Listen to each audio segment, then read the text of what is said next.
42-21. That may not seem all that surprising. It is the Packers and the Lions after all, and it was at Lambeau. However, Detroit was up 14-3 in that game, which means that from that point on, Green Bay outscored them 39-7. Aaron Jones, 168 yards rushing and 3 touchdowns. Boy, imagine if they had gotten Aaron Rodgers some weapons in this last draft. Indianapolis beat Minnesota 28-11. Kirk Cousins did not have a good day at the office. I'm talking about 113 yards passing and 3 interceptions. From a fantasy standpoint, that just doesn't seem to be a good day. David, I can tell you what that was like because he was my starting quarterback. Hello.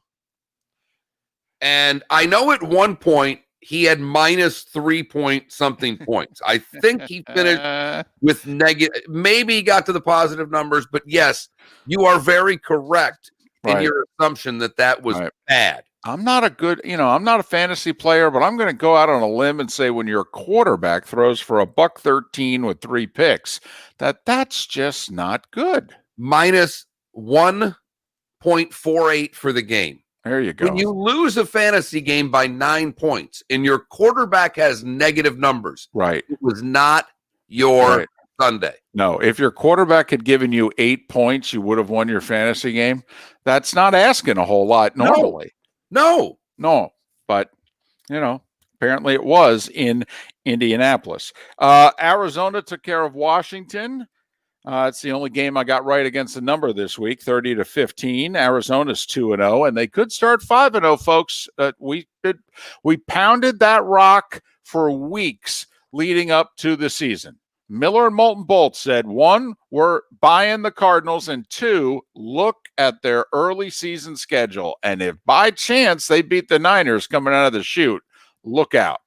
It doesn't get a whole lot more difficult than yesterday for the next 3 weeks for Arizona. I'm telling you, it's about as easy as it can get in the National Football League. Pittsburgh beat Denver 26-21. Drew Lock suffered a shoulder injury early in the game, did not return. He might miss a little bit. Driscoll looked pretty good in the second half. Driscoll looked better than I watched that entire game, obviously, and with volume, David. It was that was TV number 1. Well, yeah, I mean, it was the Steelers and the better half, right? Mm-hmm. I had to laugh. One friend comes over who's from Pittsburgh, and he says, "What TV is the Steelers going to be on?" I go, "Are you really asking me that question?" Right. The biggest one with the volume. What do you think? Have you seen the dog collar, the Steelers dog collar on Frank? And you're wondering what TV the Steelers game's going to be on? It was a glorious Sunday for my wife. Now that the daughter's old enough, we had friend with daughter over, so daughter was playing with the little one with the 2-year-old, and my wife for the first time in we think 6 years, 5 years, because that potted plant stage you could watch football. Right. It's the potted plant stage. This is the first Sunday that the wife's been able to sit down, crack open a Guinness, and watch Steeler football. She was very happy. Baltimore more than doubled up Houston 33-16. Just want to say this before you're all ready to bury the Houston Texans.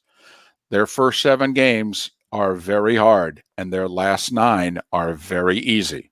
We pointed out they could easily start 2-5 and finish 7-2.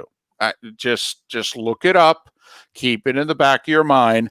But the Ravens have, 38-33 coming out of the chute, picking up where they left off a year ago. Kansas City needed overtime to beat Justin Herbert.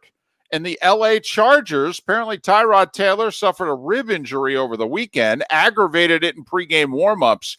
I don't want to say it was a shock that Herbert started, but CBS didn't know. Yeah, this was the guy that you put in your DFS starting lineup and win $1 million with. No, somebody started Justin Herbert and a couple other guys that had monster games and they won. Aaron Jones and a few others, and went, I'm just going to throw in the Chargers quarterback. I got a feeling Tyrod Taylor's not going to play. Right. He's going to have a pregame rib injury. Right. All right. And they're going to play the rookie against the Chiefs. Yeah. That's what I'm thinking. Yeah. But seriously, I don't know how many people, because the Chiefs Chargers game locally, if you don't have, DirecTV or whatever, if you don't have the package, if you're just watching local, you miss the first 10 minutes of the game. All right. For various reasons. Well, I because was of the actually delay of the Dolphins game. right I mean, because that's the reason the Right. Dolphins game had that delay, so that we're watching the end of the Dolphins in this market. Right. We're not getting the 4:25 game. That's what right. happened. And all of a sudden, it switched over with 5 minutes to go in the first quarter, and the Chargers up 7-spit. All right. And you missed the fact that Nance and Romo had no idea that Justin Herbert was starting. In fact, Nance on the first play of the game said this must be a trick play because Herbert in there at quarterback. And then when he took the snap on the second play, they were dumbfounded. And as somebody who knows a little bit about how these network broadcasts go, for the network broadcasting the game to not know who one of the two starting quarterbacks was going to be is not kind of a big deal, is monumental. These networks pay $1 billion. They don't ask for much. They do want to know who the starters are. So And that's the teams give them that information. This 90 minutes. Yes, 90 minutes before kickoff, actives and inactives have to go. And then usually 20 minutes later, to use a college term, the sports information people or the PR people make their way into the booth and they say, any questions about lineups, pronunciations, anything? And that's usually when they say, hey, by the way, so-and-so is active, but is not going to start. All right. Because we actually got that little behind the scenes for the Fox Thursday night game, Browns and Bengals. Conklin, the normal starting tackle for the Browns, all right, they were working him out before the game. Turned out he was active, but they tipped us off and said he's active, but he's not going to start. 74 is going to start in his place. Oh, okay. Thanks for that. Appreciate that. So, yeah. That's going to be an interesting phone call, by the way. Anyway, I digress. 23-20, Chiefs won it in overtime. The kicker for the Chiefs made the game-winning field goal 3 times. Last one counted. Ryan Tannehill threw 4 touchdown passes. Hey, I'm not saying the guy's worth $30 million a year, that like he's getting paid, but I am telling you, he's better than you all think. That's all. That's all I'm saying. I was right. It just took a while. Wait a minute. First off, I'm not giving you credit on Tannehill when you beat the Jacksonville Jaguars, okay? Let's slow down. Hey. Let's slow your roll there. 2-0, baby. 2-0. All right. He's 11-4 in his 15 starts with the Titans, ladies and gentlemen. 11-4 yards, but he did throw for 4 touchdowns. Derrick Henry still has not figured out a way to rush for a yard in that game, by the way. No, he is not. And boy, the sports gods. You remember the last time Seattle, New England played in a game on NBC? All right. You remember that? Had a pretty good finish, if I remember right. Seattle down just outside the 1-yard line. All right. Decided to throw the ball on 3rd and 1. Because they didn't feel they had a competent running back. Right. So this time, it's the Patriots down 35-30, all right? They're on the 1-yard line, 3rd down, final play of the game, and they let Cam keep it, and Cam got stuffed. And Seattle holds on for the 35-30 win. Why you always throw it from the 1, David? Right. Right. Saints are a 5.5-point favorite tonight in Vegas against all they have to do Raiders. is win for yours truly to have a perfect NFL picks week. 15-0. That'll get absolutely nothing. That'll get as much as the current sponsor of the starting 5 gives us. Right, which is nothing. Anthony Davis hit a 3 at the buzzer. Lakers beat Denver 105-103 to lead the Western Conference Finals to spit. Game 2, Stanley Cup Finals tonight, 8 o'clock. That's when our coverage begins here on Southwest Florida's Fox Sports Radio. Just so you all know, yes, it's the Stanley Cup Finals, but the game is on NBC SN. That's right, not on NBC. It's only the finals. It's on NBC SN. Dallas leads 1-0. Little interesting tidbit in the WNBA semifinals. One series was able to get underway, and the other series was not because of COVID. And remember, they're in a bubble. For the rest of us, that'll let everyone know that the WNBA is still playing. How many of you, when David said that, went, what? But I mentioned it because they're in a bubble, and it still happened. And remember, what's in baseball, they're going to try to go to a bubble in the playoffs and all that. So it just goes to show you that despite the best laid plans of mice and men here, that this is still very much a real thing. Quickly in baseball, Rays lose, so do the Yankees, however. They saw their 10-game winning streak snap, so the Rays still have a comfortable lead. Final week of the baseball season begins today, by the way. Marlins split a twin bill with Washington, while the Braves won. Atlanta has a comfortable lead in the East. Phillies lost 6-3, so the Marlins actually pick up a half a game in their battle for second.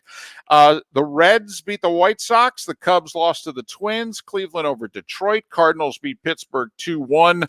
3 teams are tied at 500, I believe, for the final playoff spot in the National League. Reds, Brewers, and Giants are all 500. One of them is going to be the 8th seed.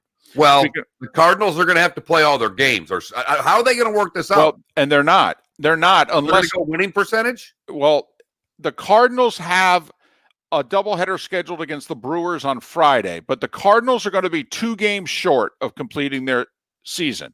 And I'm curious, what is Major League Baseball going to do? Are they going to make the Cardinals play a doubleheader on Monday? Because the Cardinals are only playing 58 games. And everybody else in theory is playing 60. I don't know what this. I mean, you've got 3 teams at 500. The Cards are 2 games above 500. It's not like this is important with the Brewers, the Reds, both at 500, and one of them would miss the playoffs right now. Maybe both. Correct. Exactly. Here's my thing, by the way. If, let's just say that you've got another team in the Central that's 30-30, and the Cardinals are 29-29. Okay, so you're both 500. Who's in second place? Seriously. I would go with the 30-30 team. They played more games. But so this is interesting what they're going to do. Justin Verlander, by the way, needs Tommy John surgery. He's going to miss the rest of this year, all of next year, and he'll be 39 years old when he's ready to pitch again, and he'll be a free agent. So that'll be interesting. Dodgers lost, Padres won. Texas and San Francisco beat Oakland 14-2. And at 12 minutes before the hour, that is the starting 5 big stories that you need to know. This is Miller and Moulton starting 5. Fox Sports Radio and FoxSportsFM.com. Spits on Sports in our Twitch chat room says it's winning percentage. Yes, we know that it's winning percentage, but Spits, what's interesting is that the Cardinals are not playing 1 less game or 3 less games. They're playing 2 less games. It's an even number. All right, so the winning percentage can be exactly the same, particularly if it's 500. And what are they going to make the Cardinals do? Will they make them play a makeup doubleheader on Monday? It's very interesting here. Miller and Moulton, 11 minutes before the hour. Thanks so much for listening. Southwest Florida's Fox Sports Radio. Hockey is back and cooler than ever. From the first puck drop to the final buzzer, the NHL skates here. And yes, the television contract that the NHL has with NBC. NBC puts games either 2 and 3 or 3 and 4 on NBCSN to try to bolster their cable channel. But think about it. You're the NHL tonight. It's bad enough you're going up against Monday Night Football. You're going up against it on NBCSN. Right. If you're going up against NBC, you might stand half a chance. I mean, because the Monday Night Football's on ESPN. But, I mean, no. You have a lot of that very popular Core-Tech that everyone is looking for and wants in their home. Yes, I think they should make the Cardinals have to play the games. 7 truckloads coming to beat the tariff increase, and we're going to guarantee. Especially since they caused COVID themselves by a handful of them going to the casino. 50 cents a square foot. I don't think they should get a pass. For our customers. So when it comes to Core-Tech, it's amazing the selection that you'll find at Floor Mike. So they're going to play a doubleheader Monday in Detroit, from all ready to be installed. Yes, and we stock 100 colors of Core-Tech. If you haven't been to the guess, okay, the only way they wouldn't, right, would be if they're Boulevard right next to a game and a half up. Floormeisters.com. for second place. Floormeisters.com. For over 20 years, the Good Feet store has been helping people with foot pain get back to doing what they love without their feet getting in the way. Imagine if they're a game up. Or visit us at the Good Feet store in Naples or our newest location. So say they're 30 and 28. And Cincy and Milwaukee are both 30 and 30, or one of them's 30 and 30. Okay, that Car or truck. Model if year you're the Cardinals, there's a lot of pressure on you to win the first game of the doubleheader. So this way you don't have to play the second game. per month. That's right. A new car for just $49 per month. 2020 Kia Rio, just $13,990. Yes, $13,990. Worried about your credit? Well, I have 3 lights on me, Foot fan. Get almost anyone approved. 3 lights on me to try to balance it out. Upside down. Why? And I lowered the 1 light. Priced used car when you can buy a new car for less. Brand new Kias. Mark, I'm told my lighting is better. Really? And I thought it sucked, and I wasn't going to say anything. You're really dark, but I didn't have the heart to tell you. You're in sales event going on now at Galliana Kia. Which is so funny because I look so much brighter Open every day. now than I do when when I was on the road. GallianaCars.com. 24 month lease, 12,000 miles per year, $39.99 to sign plus tax, title, deed on acquisition fee, 0 security deposit with lender approval, expires Monday. As you can tell, we're not here to mess around. So correct me if I'm wrong. We've been doing this for a while now. You're going to remember these names. We believe in truth. So put some respect on our name. Gottlieb, remind them who we are. Fox Sports Radio. You're damn right.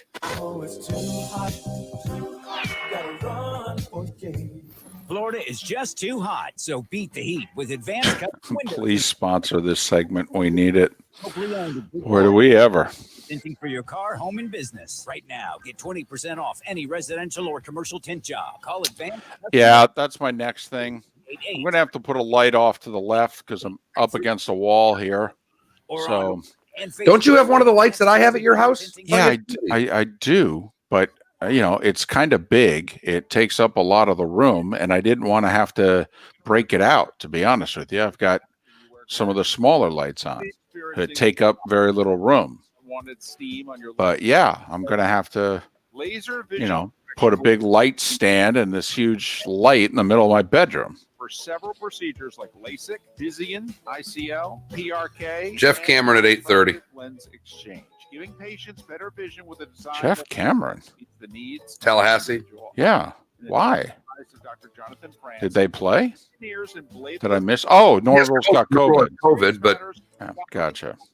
I- Schedule your free Hey, look, Gotcha. I could not talk about Florida State the whole year and be fine with it. from your mobile phone. Financing available and affordable. So start Canes look living life damn without good. the restrictions. Yeah, they did. Contacts, call That's exactly- That's exactly the win you described, David.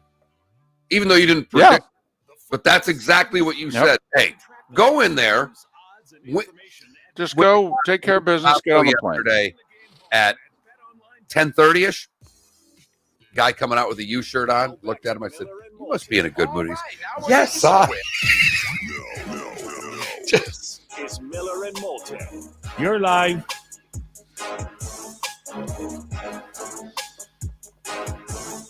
Six minutes before the top of the hour. Thanks for being with us. Miller and Moulton, Southwest Florida's Fox Sports Radio. We stream the show at millerandmoulton.com. We broadcast it live every day on the Miller and Moulton Twitch.tv channel. We still have the Miller and Moulton YouTube channel. We just put highlights of the show on that. Which is, it's like a video podcast, if you will. Speaking of podcasts, that's where you go to millerandmoulton.com. That's also where you go to vote in our poll question, which is something that we don't have one for today yet.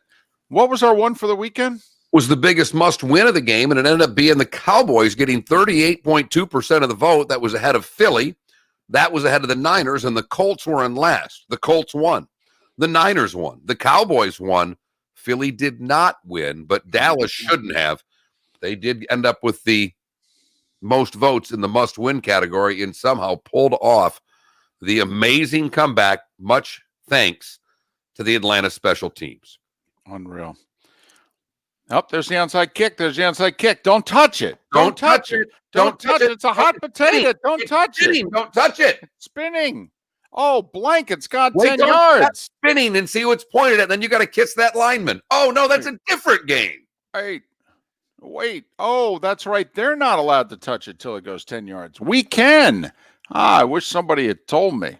Could have picked it up and ran it in for a touchdown, for the love of God. It's unbelievable. You'd see something like that in Pop Warner. Maybe. Not down here. Well, no, we care about football in Florida. Right. I mean, maybe, other places I've lived, you might have seen that in Pop Warner, but I mean, man, honestly, it's like young kids. You know, when you're young kids, you're scared of the ball a little bit, but it was going so slow. I don't even know how you could be scared of that onside kick. Correct again. And if they don't have that blunder, the way in which we are talking about Mike McCarthy today nationwide is vastly different. Oh, my goodness.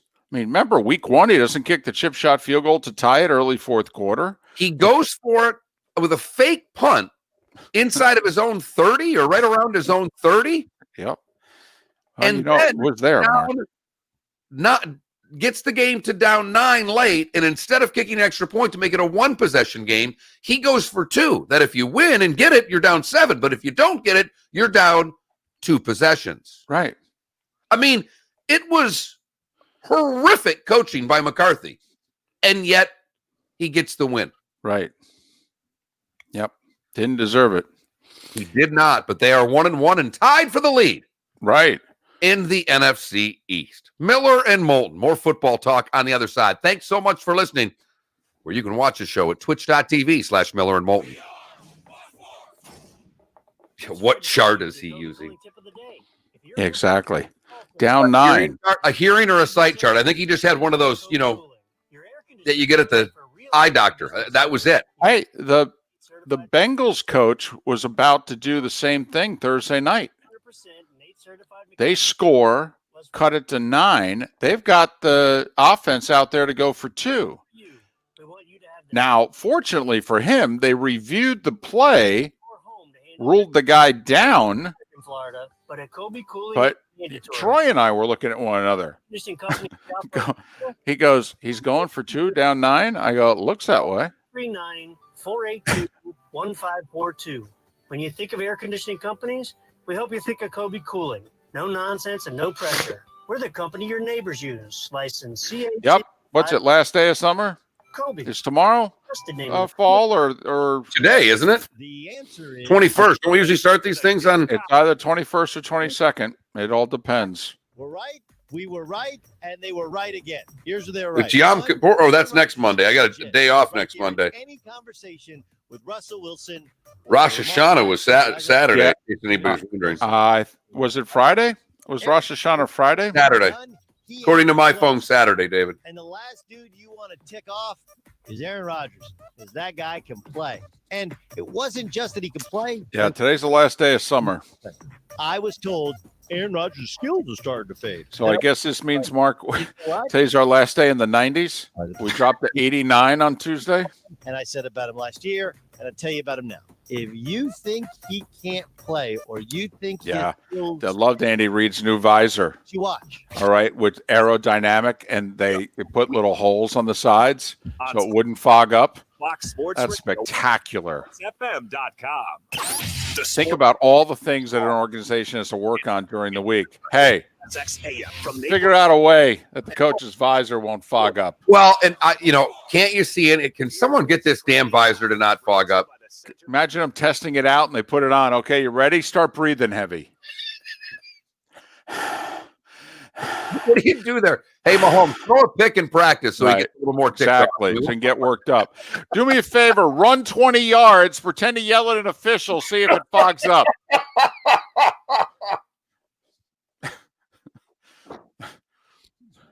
Yell at Bieniemy for a play call. Don't swear, though. He never swears. Oh, Tuesday morning, 9:30. Good to know. Okay. Thank you. I love the coaches who are just pulling their face shields, masks, or whatever it is down below their chin, and then occasionally bringing it back up. It almost seems like they know when they're on camera and they pull it back up.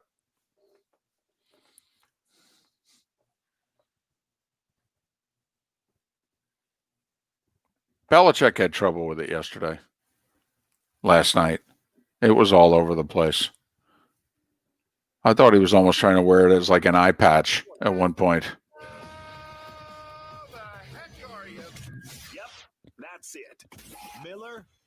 Okay. Gave him a little, You did. You little rub. Rubbing Right. crazy. And Moulton. He is the gentleman who's got a few days off, and he entered into the garage, and he has not left. He is rebuilding a tranny. He is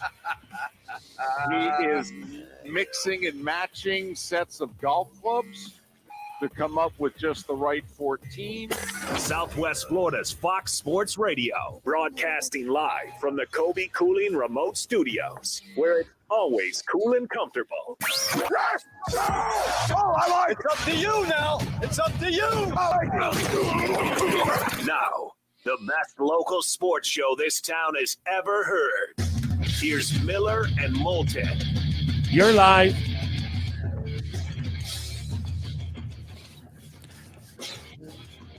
Couple minutes past the hour, top of the morning to you. How the heck are you? We are Miller and Moulton. This is Southwest Florida's Fox Sports Radio. We stream this show at millerandmoulton.com, millerandmoulton.com. That's where you go to vote in our daily poll question.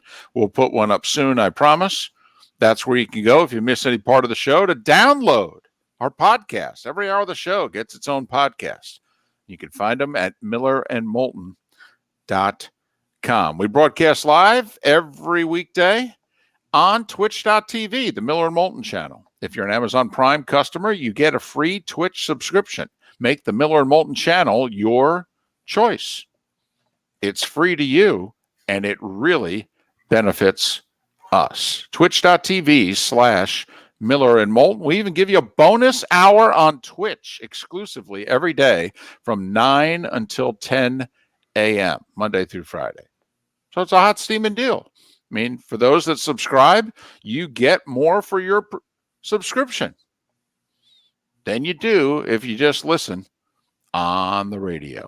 479-5551 is how you can chime in via the Williamson Brothers Marine and Roofing text and talk line, 479-5551, or you can chime in our respective chat rooms. Mark, better win this weekend, UCF or the Hurricanes? The Hurricanes, because UCF was expected to win. They were a 7.5-point favorite. That's a bottom rung ACC team that they were supposed to beat, and they did what they were supposed to. Miami was in a 2-point pick'em type game on the road, be it not I don't know if we call 2020 road games real road games. I don't even know anymore. But we talked on Friday at length and said, there was a time that Miami would go win this game and take care of business, and we'd think a little bit more of the Hurricanes than we do. Well, you and Lee both thought that and picked Louisville. Yep. Didn't think they had enough. And come on, Lee wants to pick Miami every darn week. He wants to He is a Canes homer. Let's be honest. I don't know if you guys are aware, his daughter was a cheerleader for the University of Miami. Right. And I think she was on the 5-year plan.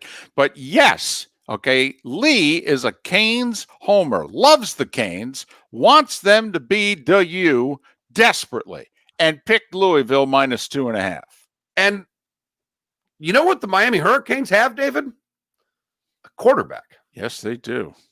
A dynamic quarterback. Yes, they do. They also have a kicker. They also, those couple defensive linemen who transferred in. I will say, Manny Diaz had a great offseason from a transfer standpoint, and they all paid big dividends in the win against Louisville. All of them. So, hey, listen. The kicker especially. I mean, come on. Kid makes 2 50-yarders when they lose to FIU last year, and they get him to transfer to them. That's spectacular. Yep. That in and of itself is like, hey, you beat us. Right. I mean, it's like right after the game, you shake his hand and say, really good job. We need a kicker next year. We want you to transfer here, and we're going to give you a scholarship, okay? Right. Yeah. Come on now. What do you say? A little something for the effort? Thanks for beating us. Now you want to join us? And so, yes, that FIU kicker is nails. Yes, he is. Yes, he is. But that was a good win for the Canes, and they kept Louisville at arm's length. They got up on them early. Every time Louisville scored, they answered it. And I got to admit, I mean, the game, to me, there wasn't enough defense for it. I mean, does anybody were both defenses playing without safeties? I mean, what? You break the line of scrimmage, that's a touchdown? I mean, isn't somebody supposed to be back there that, they run over after about a 15, 20-yard gain, they tackle you. They're a safety. By definition, what are they there for? But apparently not in the Miami-Louisville game. The safeties were elsewhere.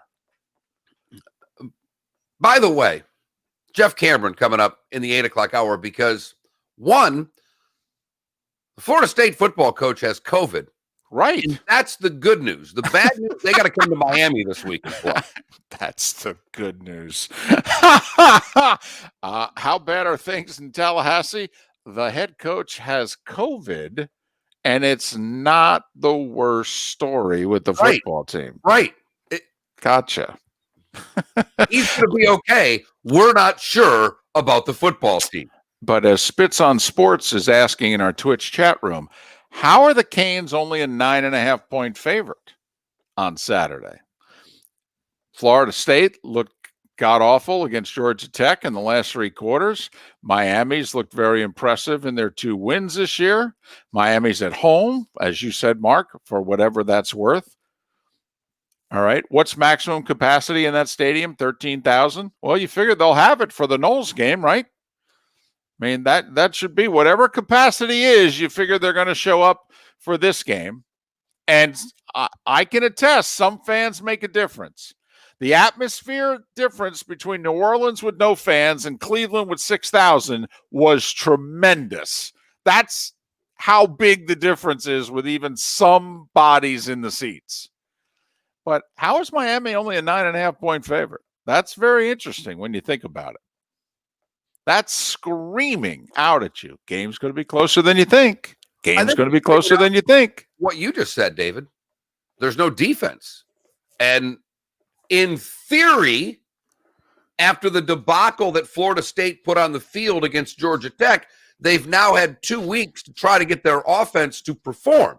But I don't know if in that 2 weeks they were able to develop another offensive lineman. Because they still can't block. Yeah, or a quarterback. I don't think it was enough time to develop the young kid at quarterback, nor, all right, listen, if you couldn't block Georgia Tech's backups, I don't know how you're going to block Miami starters. But that's just me.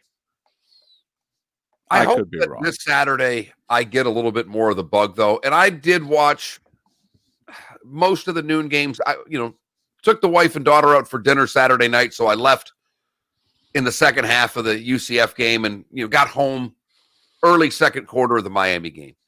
But I don't know, something about Sundays with no fans or limited fans, and the fact that it's Sunday and I know it's at 1 and maybe it's fantasy, I don't know what it is, but maybe next week when I start seeing some real football games, I'll get excited about college. But right now it has been very hard for me on this. It was difficult for me on Saturday to get pumped up to watch bad football. Well, what are you talking about? Yeah, the ACC played on Saturday.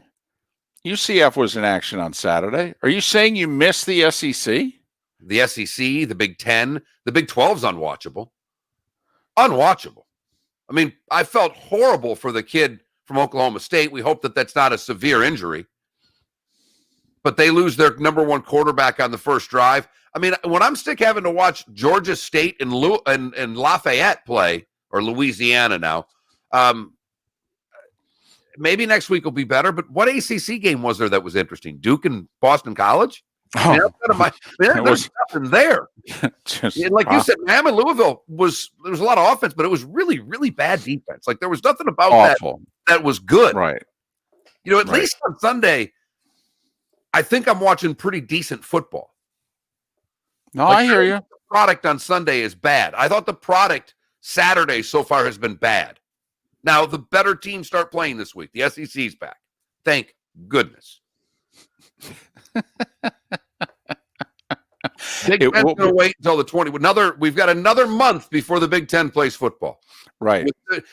And I'm sorry, I know they've got some problems in East Lansing, and they've got some problems at Rutgers, and they've got some problems at Wisconsin. But holy cow, a month we've got to wait for this? Yep. Yep. If we watched how good the NFL product's been with no preseason, can we get this moved up a little bit?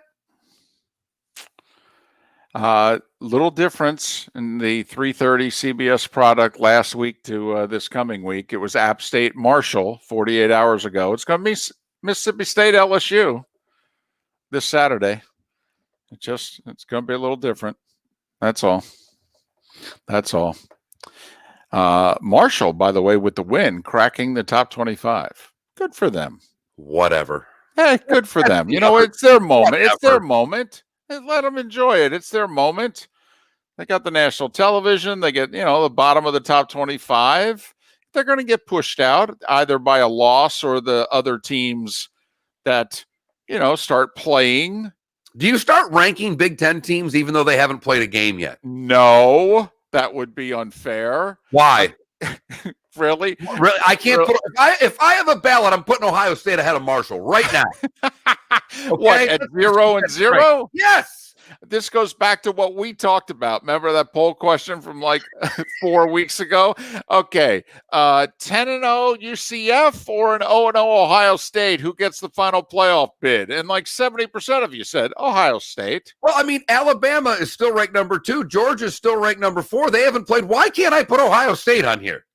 Why do I have to look at this and see Marshall? I say give their teams their moment. Their final moment in the sun, if you will. Here's poor Louisiana Lafayette. They're 19th in the country at 2-0. They're going to drop. They could win their next 6 games. Right. And drop out of the top 25. Completely. All right. Though, instead of the UCFs of the world who go up a spot, Lafayette's going to be like, yeah, we keep winning. We keep dropping.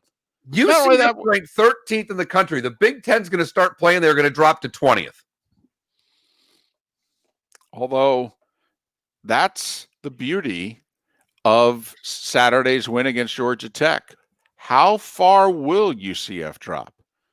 All right. Has UCF now, Mark, gained enough credibility? Mark, I am being brutally honest. I am not saying if you put UCF in the Big Ten, but I am saying right now, let's face it, the polls are a beauty contest. That's what they are. They're a beauty contest at a singular snapshot in time. All right. Right now, the profile of UCF is spectacular. Because also, why are teams ranked certain ways? They're ranked based on what they've done in the past. Okay. So listen, we know Ohio State would be ranked ahead of UCF. We know Penn State would be ranked ahead of UCF. Wisconsin or UCF? Right now. You're allowed to vote for Wisconsin and other Big Ten teams at 0-0. They're going to rank Wisconsin ahead of UCF, yes or no? Having not played a game. You think so? Okay. Michigan. That's the one I wanted to get to. Because they're not going to be ranked ahead of Penn State or Ohio State. Right. They could possibly be ranked ahead of anybody not named Wisconsin in the West. Okay. The Michigan one. And you led me right to where I wanted to go, because right now I would love to find out from a sports book, what would the line be right now with UCF having played and Michigan hasn't? Let's just, I know it's a hypothetical, but if they were meeting on a neutral field, what's the line? Oh, I think it's a virtual pick 'em. I think it's within 3. For either one, Wisconsin or Michigan, I think it's a very small number. In fact, I'd love to see a bowl game, UCF against one of those two teams. UCF would too. You know who wouldn't want to see that bowl game? Wisconsin or Michigan, right? Especially since it'd be in Florida. That's why it'll never happen. Just for the record, the only way that happens if it's in a New Year's Six bowl. It's the only way it happens. I mean, listen, right now, don't you want to see UCF play Notre Dame? I mean, honestly, if you put UCF in the ACC right now, where do you think they are? Second, third best team? Fourth. Who would you put ahead of them? Clemson, Notre Dame, and North Carolina. UCF would beat North Carolina. I'd back up the truck on UCF against North Carolina. Okay. But okay. North Carolina. The quarterback's better in North Carolina. They're a bigger, stronger team. I'll take North Carolina. Fine, but that's good. So you think they're third or fourth? Fourth? And I think they're fourth or fifth in the Big Ten. Okay. I mean, put it this way. They'd wipe Sparty off the floor right now. Don't kid yourself. They'd beat Michigan State by 30. By 30. Easy.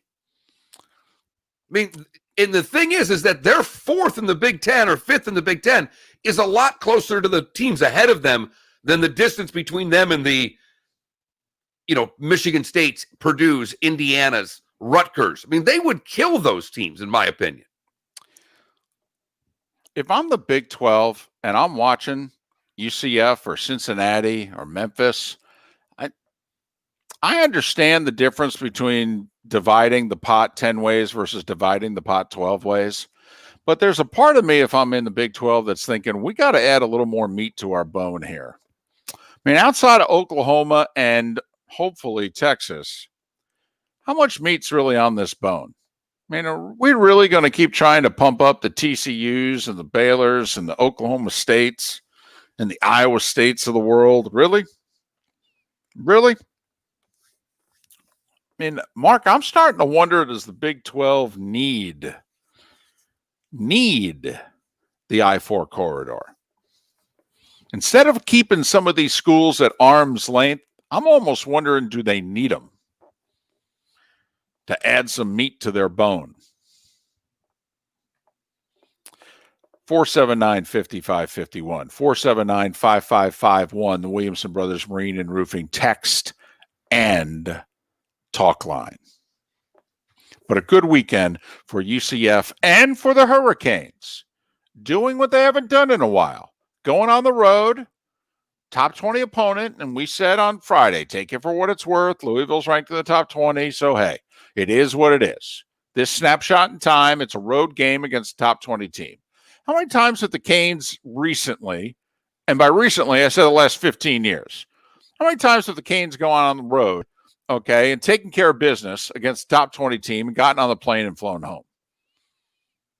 And that's why me and Lee Sterling and many others picked Louisville. It's like, hey, until you do it, I'm sorry. I'm not buying this whole, Canes are back thing. You were back for 2 months in 2017. That's it. In the last 12 years, it's the only time you've been back. 2 months in 2017. Sorry, I'm not buying it. Looked pretty damn good Saturday night. And yet I'm not buying it either yet, because I'm not sold on how good Louisville was. I don't know if they're really a ranked team. We will find out. And I don't know when we get to really find out more about Miami unless they screw up between now. Now they get Florida State and a week off. Then we find out, because they get 2 weeks to prepare for Clemson. Okay, that's the time. And regardless of the game against Clemson, even if they lose the rest of the ACC, we'll find out, because they don't play Notre Dame. They have North Carolina at the end of the season. That very likely, based on beating Louisville, even if they lose to Clemson, you think that game against North Carolina is a shot at a rematch with Clemson. Yes. Yes, because just from a scheduling standpoint, maybe that's the only loss they have. And so they have a chance to get in the ACC championship game because of it. Especially if you're a Miami fan, you're rooting for Clemson, obviously, to take care of Notre Dame. Notre Dame's offense got on track against South Florida this week. That's for sure. That's for sure. South Florida, who didn't look good offensively in their win against the Citadel, well, their offensive struggles continued in South Bend, not scoring and getting hammered 52-0. Notre Dame's home winning streak, I believe, now is up to 20, which is a record. And they've been playing football for a while, and pretty good football for a while in South Bend, and yet here they are, I think, second longest home winning streak. 479-5551, 479-5551. We'll get back to football, okay, and talk NFL later on in the show. We'll head to Tallahassee in a little more than an hour and talk to Jeff Cameron. It's Knowles Canes week, and the Florida State head coach has COVID. So how are things going in Tallahassee? Well, our coach has COVID, and it's not the worst news that we have. I don't want to say things are bad with the football program or anything, but all things equal, if we had a quarterback, I could deal with the coach having COVID. right. In fact, I might make that trade. I mean, the guy's only been here a short time. I mean, I hardly know the guy. Miller and Moulton. Bryson DeChambeau, i.e. Darth Vader, i.e. Ivan Drago, won the U.S. Open going away. And apparently, everyone in the golf community is spitting mad. Mark, as we head to break, when's the last time a win was this unpopular? Patrick Reed, the Masters? More, in fact, maybe that's our poll question. It's pretty good. All right. More unpopular win. Patrick Reed at the Masters, Bryson DeChambeau at the U.S. Open. Or the Patriots anytime. Oh, I just had to throw that in there. Miller and Moulton. Recapping the Open next. Thanks for listening. You can follow us, millerandmoulton.com, and watch us at twitch.tv. This is The Herd with Colin Cowherd. Odell Beckham, this guy 5 years ago was the best wide receiver. We were talking about Randy Moss. Like, it's not working. I've said this before. Relationships can't be this hard. It can't be this hard. Rip the Band-Aid off. That's what Arizona did with Josh Rosen. It's what Baltimore did with Earl Thomas. Just rip the Band-Aid off. Take the heat for a day. Rip it off. Colin Cowherd, weekdays at noon on Southwest Florida's Fox Sports Radio and FoxSportsFM.com. Are you ready to take your game and athletic training to the next level? Looking to improve your speed, posture, endurance, conditioning, and mental training for tennis or any sport? Reach your star potential at Academia Sanchez Casal, Florida, and Naples. Operated by tennis superstars. Olympic silver medalist Emilio Sanchez and Arantxa Sanchez, the former world champ with 14 Grand Slam titles. You won't get this level of training anywhere else. And now expanded to include highly stylized off-court hydro pool programs for ages 10 and up. World-class athletic trainer and founder of Hydro Athletics, Stephen DeViti, will coach you or your child through a unique program of high-intensity, low-impact, results-driven hydro athletic training using the latest in resistance technology and equipment, safely in compliance with CDC guidelines. Group or one-on-one sessions, short and long-term programs for beginners through elite professional athletes of any sport. Step up your game and enroll now. Find Stephen DeViti Hydro Athletics on Instagram or visit asc-florida.com. Customers have said they thought our trade-in offer here at Naples Nissan was too good to be true. So, before they drove their new Nissan home, we asked a few of them to share their story. Here's Tracy from Cape Coral. My 2012 Camry had about 78,000 miles on it. I heard Naples Nissan was offering MSRP for your trade-in, but I was a little skeptical. After I called them and checked out their website, everything seemed legit. So I decided to go for it. The original MSRP for my car was just over 19 grand. And I thought, no way, that's how much I'm actually getting. So happy I was wrong. And now I get to drive home in my brand new Altima. It's the real deal, people. Totally worth the drive. If your trade-in is less than 8 years old with less than 80,000 miles on it, come get the full base MSRP for it and drive home in a brand new Nissan today. Only at Naples Nissan. Full details at naplesnissan.com. Offer on select models with approved credit and cannot be combined. Oh, it's too hot, gotta run for shade.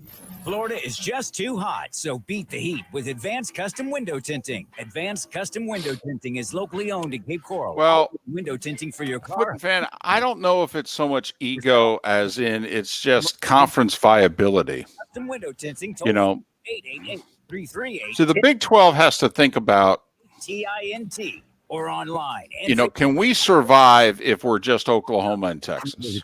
Is that enough? Because the danger is Oklahoma and Texas could then just decide to take their ball, go somewhere else, and you're done. Finding our footing, back on our feet. Life continues. Now, you're a very good basketball conference. Softball, baseball. None of those matter. But that's the problem. Basketball does, but once you start talking about other crap, nobody cares. Right. Doesn't make any money, it costs money. Remember that. Some schools will make money at baseball, but the conference as a whole loses money with those sports. So they don't matter. The well-being of our customers, associates, and community. Well, in Spitz, as for Notre Dame, listen, I'm not an Ian Book guy. I think he's a placeholder. I think he's a game manager. You know, I know he has an impressive one-loss record. The quality of Ryan. people's lives. 2 feet. Good morning, Mark Miller, David Moulton in Florida. How are you? Making your life miserable. Doing good, man. Thanks for your time as always. We are literally going on in I think about 15 seconds. Oh no, we're going on in 45 seconds. I just had the last 30 come in my ear. So let me patch you in. David goes first, I go second, and as always, Ryan, thanks for your time, man. Pentair energy efficient pump, saving you over $500 a year. We're a family company, and for over 40 years, we've been doing business right. The prescription is the Pool Doctor for award-winning pool service. What that gift means, but thanks. mypooldoctor.com or 239-573. State certified CPC 057088. Now back to Miller and Moulton. No. This is Miller and Moulton. You're live.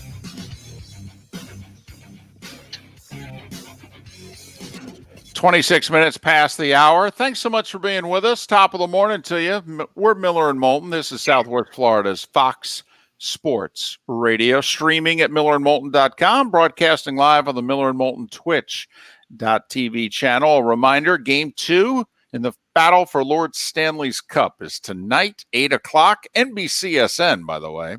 But we'll have it for you right here, Southwest Florida's Fox Sports Radio. He's Ryan Ballinger. He is host of the 19th Hole Golf Show, and you can read his work at golfnewsnet.com, golfnewsnet.com. And, well, you can follow him on Twitter. Why don't you? Ryan Ballinger. Ryan, top of the morning to you. Thanks for your time. How are you? Well, thanks for having me on. We are pondering a poll question. More unpopular win. Patrick Reed at the Masters, Bryson DeChambeau at the U.S. Open. Man, do people not like this guy? I mean, I think it would be Patrick Reed if you asked their peers. Let me put it that way. Absolutely their peers. Golf fans, would it be the same? Because Captain America, even though he's just not a good person, Captain America, that part resonates with some golf fans. I don't know any golf fans that like DeChambeau.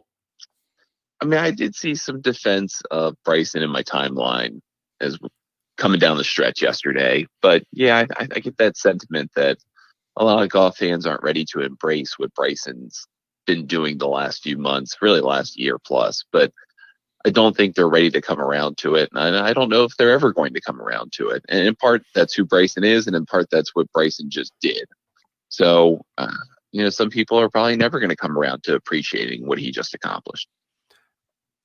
And I don't know, I was with a guy who plays on the Latin Tour and another guy who's played in some tour events, and they were both wanting him to hit every shot out of bounds, and they both respect the hell out of his game. What is it in your eyes that just, because I get the fact that Bryson has been this way. I mean, here's how I play. Here's what I do. And everybody has told him for so long that it's wrong.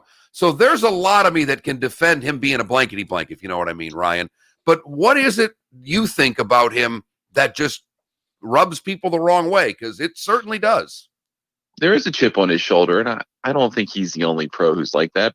Bryson is like that. Brooks is like that. Brooks has 4 majors to his credit and still acts like he's playing on the Korn Ferry Tour. So, and some people love that.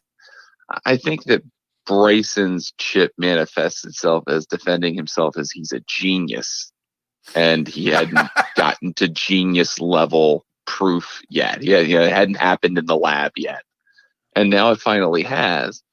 But I think a lot of purists, a lot of people who watched golf for a long time, imagine golf being played a certain way, and Bryson doesn't play golf that way. I mean, his strategy is bang it as far as humanly possible. If it hits the fairway, cool. If it doesn't, I'm going to hit a wedge up to the green and probably have a birdie putt. And there's really not a whole lot you can do to stop me because I'm not going to make a whole lot of bogeys. And that style is tailor-made to every style of golf, but particularly a U.S. Open like this one at Winged Foot, where the USGA decided they're going to make the fairways super narrow and they're going to make them really hard to hit. And back in the old days, you had to be scared of that, and you would just bunt it down there as far as you reliably could. Well, Bryson doesn't have to do that. He doesn't care whether it lands in the fairway or not. He's down there 365. He's hitting a wedge, and it doesn't. And I think that ultimately bothers a lot of fans who want to try to see some of themselves playing golf in what the pros do. No one can see themselves in Bryson DeChambeau. He's Ryan Ballinger, host of the 19th Hole Golf Show. Follow him on Twitter at Ryan Ballinger, and also read his work at golfnewsnet.com, golfnewsnet.com. Forget the fans, all right, and even forget a couple of sports talk show hosts in Southwest Florida. I don't think the network announcers are crazy about him either. And we have to start wondering, though, is he changing the sport? I mean, and if you really think about it, there hasn't been anybody since Tiger that's changed the sport. Is Bryson DeChambeau changing golf? I think he is just a natural extension of where golf has been going for 20 years. And it starts with Tiger, right? Starts with Tiger and the solid core golf ball, the Pro V1 or the Bridgestone ball, which was really the first solid core ball. And that meant everybody was 15 yards longer without doing anything. And then they realized, wait, maybe I can get even longer with better equipment and better fitness. And I can just kind of reach farther and farther. And that this has kind of been that natural progression. But no one has ever blatantly said, yeah, we're hitting it farther. But how much farther can I hit it? What can I do within the rules of golf to absolutely maximize how far I can hit it as my one and only strategy? And I think that's what rubs touring pros. I think that's what rubs golf insider types the wrong way, because there's just this presumption that you're just going to kind of, I guess, play in the same sandbox as everybody else. But I don't think that all of a sudden we're going to see 17-year-old kids playing AJGA events, put on 45 pounds, and start swinging 48-inch drivers. I don't think that's going to happen.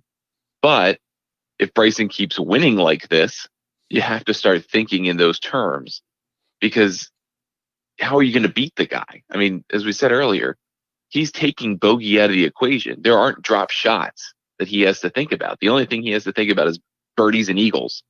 And when you can think that way playing professional golf, it's a paradigm shift. It's a totally different world. And so I don't think there's going to be an immediate change, not like Tiger, right? Tiger's change was kind of easy to understand. Get in the gym. Bryson's change is kind of hard to understand. Drink 20 protein shakes a day and just swing out of your shoes. That's something that's really hard for golfers to wrap their minds around. But that's not to say that it can't become the norm within 5 or 10 years if he's crushing it like this. Ryan, it seems difficult for most people who have followed sports to put on 40 pounds in that length of time with protein shakes. I think he's taking steroids. I've made no bones about it. I've never made bones.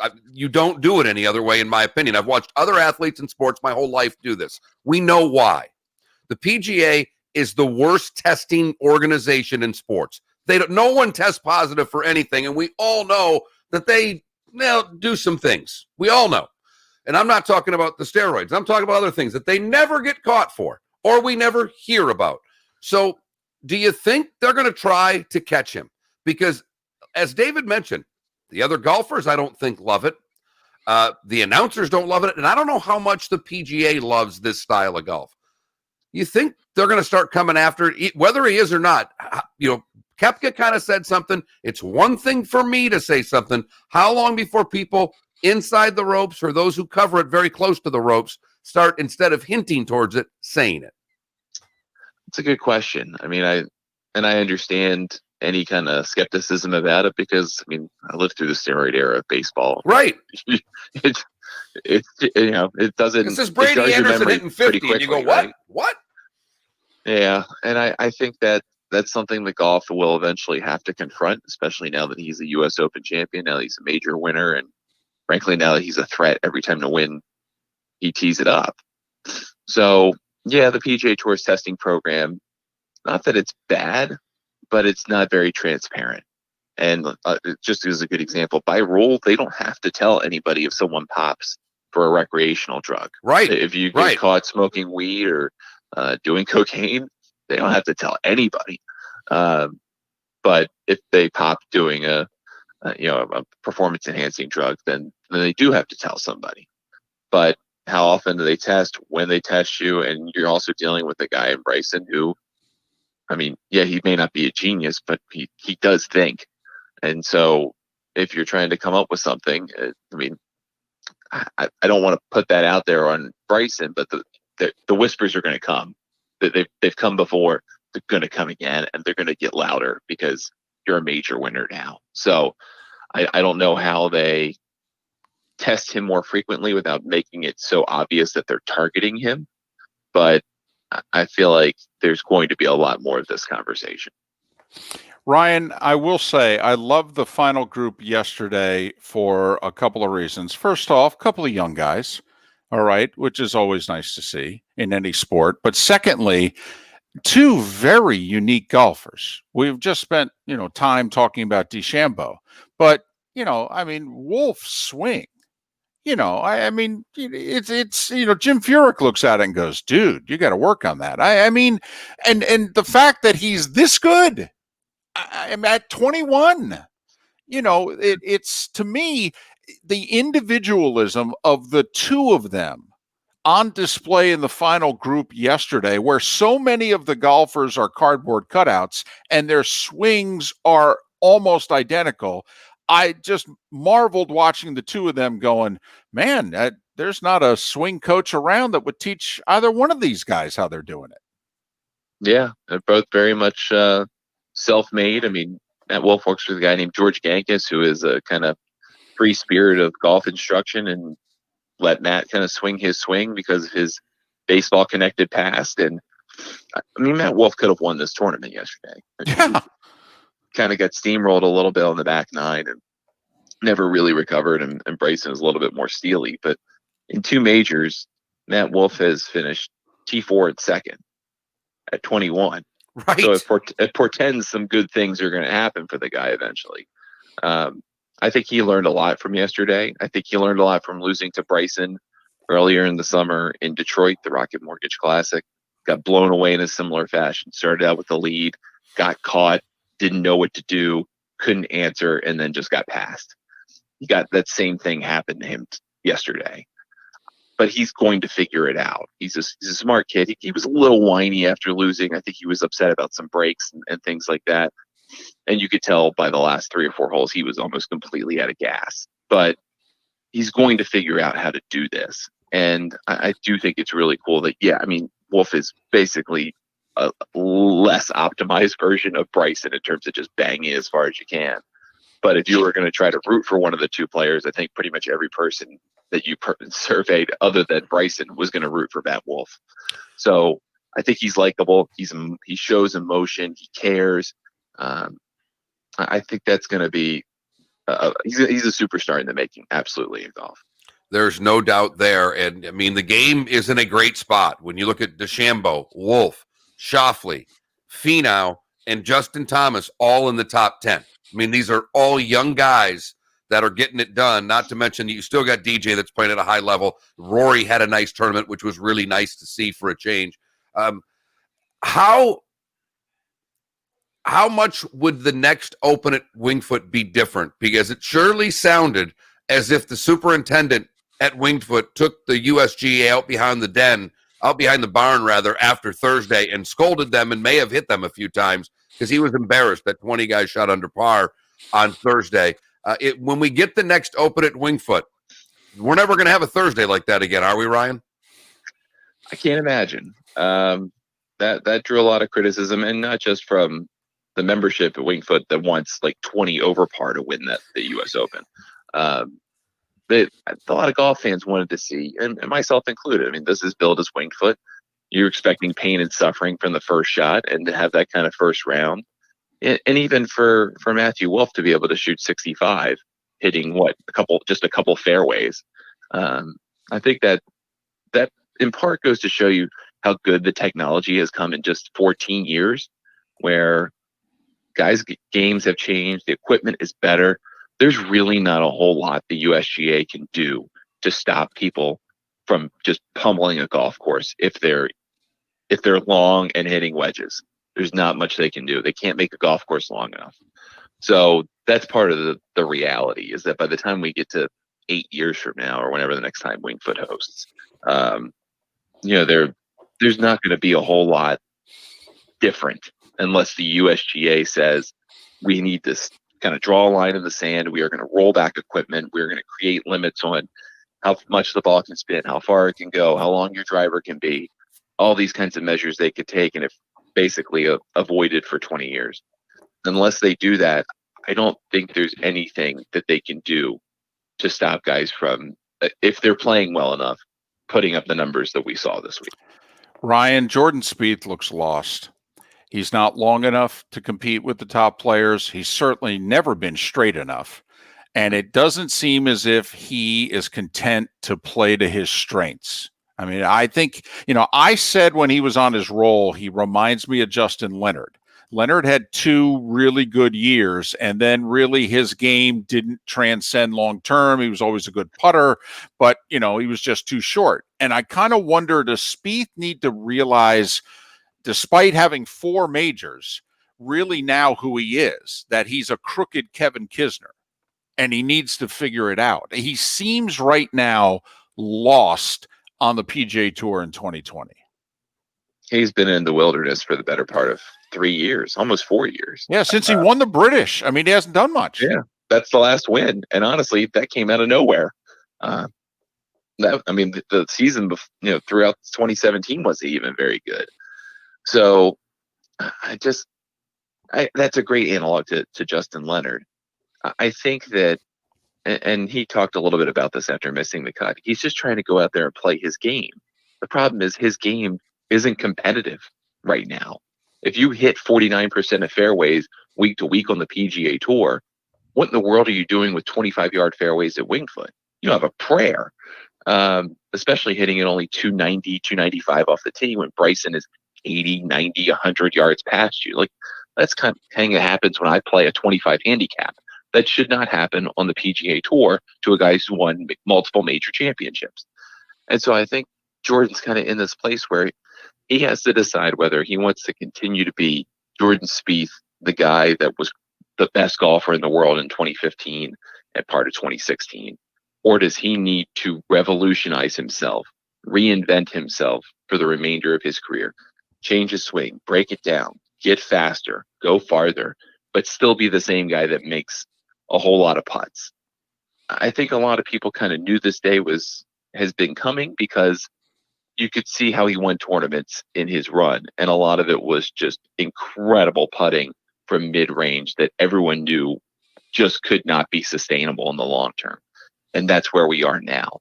So I guess you just have to make the tough decision. If you're Spieth, do you cut the cord, abandon the way that you've played golf that got you this far to set you up for hopefully a longer, meaningful career where you can still have a chance to win majors? That's a hard decision to make.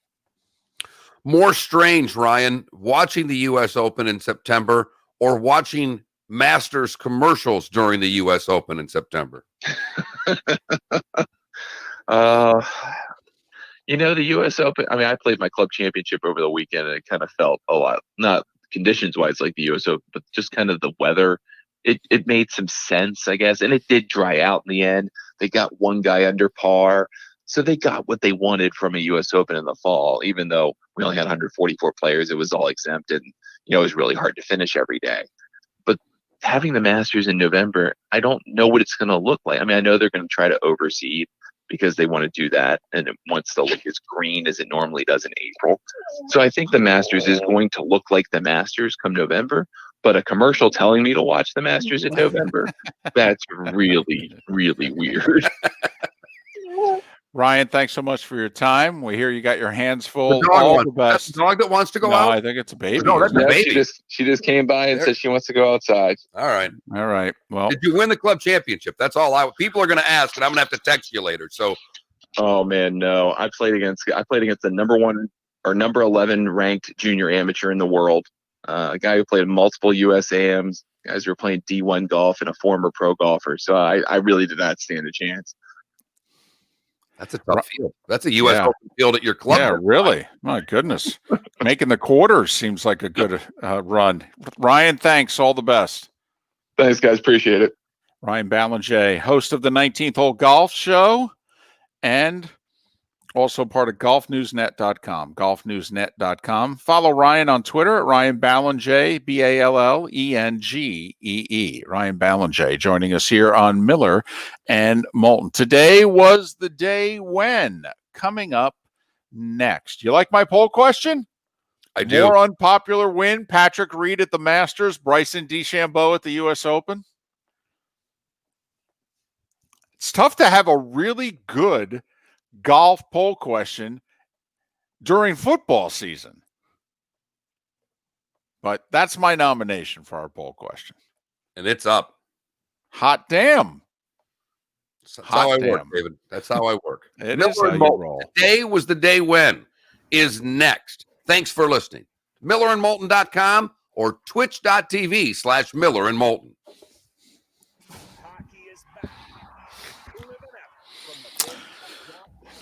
Hey, we get a lot wrong on this show. I got Justin Jordan Spieth right. That one I saw coming. Saw that one coming. He's short, and he's making a bunch of 25 footers. Yep, he's short, and he's making a bunch of 25 footers, and that can't last.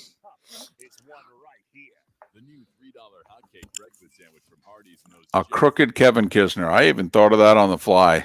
That's not a good. It doesn't seem like a good formula. At only $3, the new hot cake breakfast sandwich is almost too good to be true. Wake up your Right now, your life depended on it to hit a fairway, and you had to bet between Spieth or Mickelson. And I love Phil, but my God. Mark, you had to bet to hit a fairway between Spieth or Mickelson. I'll bet Phil, because if it's a bet, I'm going to put my money on Phil. Did you catch what he said in the presser? When? I was the open presser, I think Wednesday or last week after I don't know. He's doing a press because I heard it on the golf coverage. I was driving around Thursday listening to the U.S. Open. And Thursday or Friday I heard it. And they said, Phil, it was Thursday because Phil's hitting it all over the place already. And they Sure, said, he shoots 79, right? You got to love Phil. He's getting interviewed, and he was 70-1, and they asked him what it felt like to be 71 in the Open. He says, I don't really understand what we're talking about. This gambling, you'll have to explain it.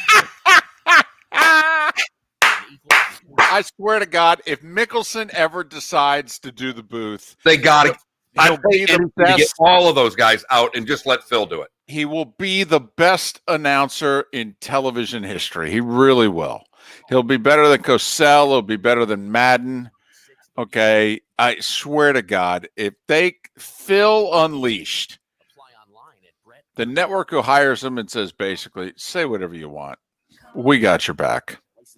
Talk about whatever you want. Yeah, Johnny Mac, some guy bet, a bunch of money on Phil to win, and Phil saw it and tweeted out he said, hopefully for the both of us, I've got a 3-shot lead heading to 18. That he owns social media. Sanchez and Arantxa Sanchez, the former world champ with 14 Grand Slam titles. You won't get this. Here's the funny thing about both Mickelson and Spieth. They can both win at Augusta. I don't know if they can win anywhere else in the world. They can both win at Augusta. Trainer and founder of Hydro Athletics, Stephen DeViti, will coach you or Because you can hit it all over the lot there. intensity, low impact, results driven hydro athletic training using the And they can get up and down. equipment safely And they know the greens. guidelines. Group or Spieth's a good putter. Phil's a streaky putter. beginners through elite Not as good as he used to be. esports. Step up your game and enroll now. Find Stephen DeViti Hydro Athletics on Instagram. Or It'll do a number on both of them mentally if they don't compete at the Masters. They'll head into the offseason and they'll both be a wreck. Well, different. Phil's wreck will be more, I might be done competing with the young guys. And Spieth's may be, I can't compete with my peers anymore. Right. It's a little different, but Right. I agree with your premise. I mean, has always been obsessed with distance, and I wonder if at this point Phil actually just needs to concede and dial it back a little bit. That, hey, even when you're cranking it, you're what? Top 30% now instead of being top 3 to 5%. I mean, if Phil cranks it now, he's what? Top third of the field in terms of distance. So he's got to figure out a way to play in the short grass. I I'm going think. to try to give you all a little treat if you have not seen it yet during our next break. The gal who works for the Grand Rapids television station has been doing those Big Ten parodies, did the call of the conference coming back. It's gold again. She's so good. I want to get her on the show. 9 minutes before the top of the hour. Thanks so much for being with us. Very lively commercial break there. It's one of the advantages you get when you subscribe to Miller and Moulton on twitch.tv. And if you're an Amazon Prime customer, you already get a free subscription. So make the Miller and Moulton channel your choice. Done. It's good for both of us. It really and truly is. Now it is time for Miller and Moulton's Today Was the Day When, giving you the history of today's date so you're a beacon of useless knowledge around the office. Useless, but a lot of fun to talk about. This is Today Was the Day When, Fox Sports Radio and FoxSportsFM.com. not a lot today, but really juicy nuggets, David. I think you'll like damn near all of these. 1955, in his last undefeated world heavyweight fight, Rocky Marciano KO's light heavyweight Archie Moore in the 9th round. Where else but the boxing mecca that we know as Yankee Stadium? There you go. And it was. Yep. It is astonishing having done this segment. And I don't put all the boxing stuff from the 30s and 40s in there, but it's amazing how many title fights were held at Yankee Stadium. I think the last one I can recall that was a big fight, Mark, Ali Norton 3 was at Yankee Stadium. And Norton got robbed, won the fight, and they gave Ali the 15-round decision. Happened a few times. Yeah. Once he knocked out Foreman, man. Okay, that's why it was a shock when Leon beat him and they gave him the decision. They went, whoa, wait, hold on a second. What are you talking about? You gave Leon the decision. You didn't give it to Norton. You didn't give it to Lyle. You didn't give it to Weaver. You give it to Leon? Right. 50 years ago tonight, David, Monday Night Football premiered on ABC. Jets in Cleveland against the Browns. 31-21 Browns. Namath threw a pick six late. Great slow motion shot of Joe head down, hands on his hips. All right. Because he didn't move and nobody hit him, and the guy ran by him for a touchdown. By the way, play-by-play voice of the Keith first. Jackson. There you go. Wasn't going to let you get that one in on me, David. I knew that one, damn it. 1981, your guy, David. Steve Carlton strikes out the National League record, 3,118th batter. It was Andre Dawson. Oh, look at that. I just Two like to Hall of watch those Famers. two go at it, right? I mean, that right there for, if you're my age and older, that should have been talked about in the baseball hour. That's so juicy, David. Well, and you know what's really juicy about it is that that's the strike season.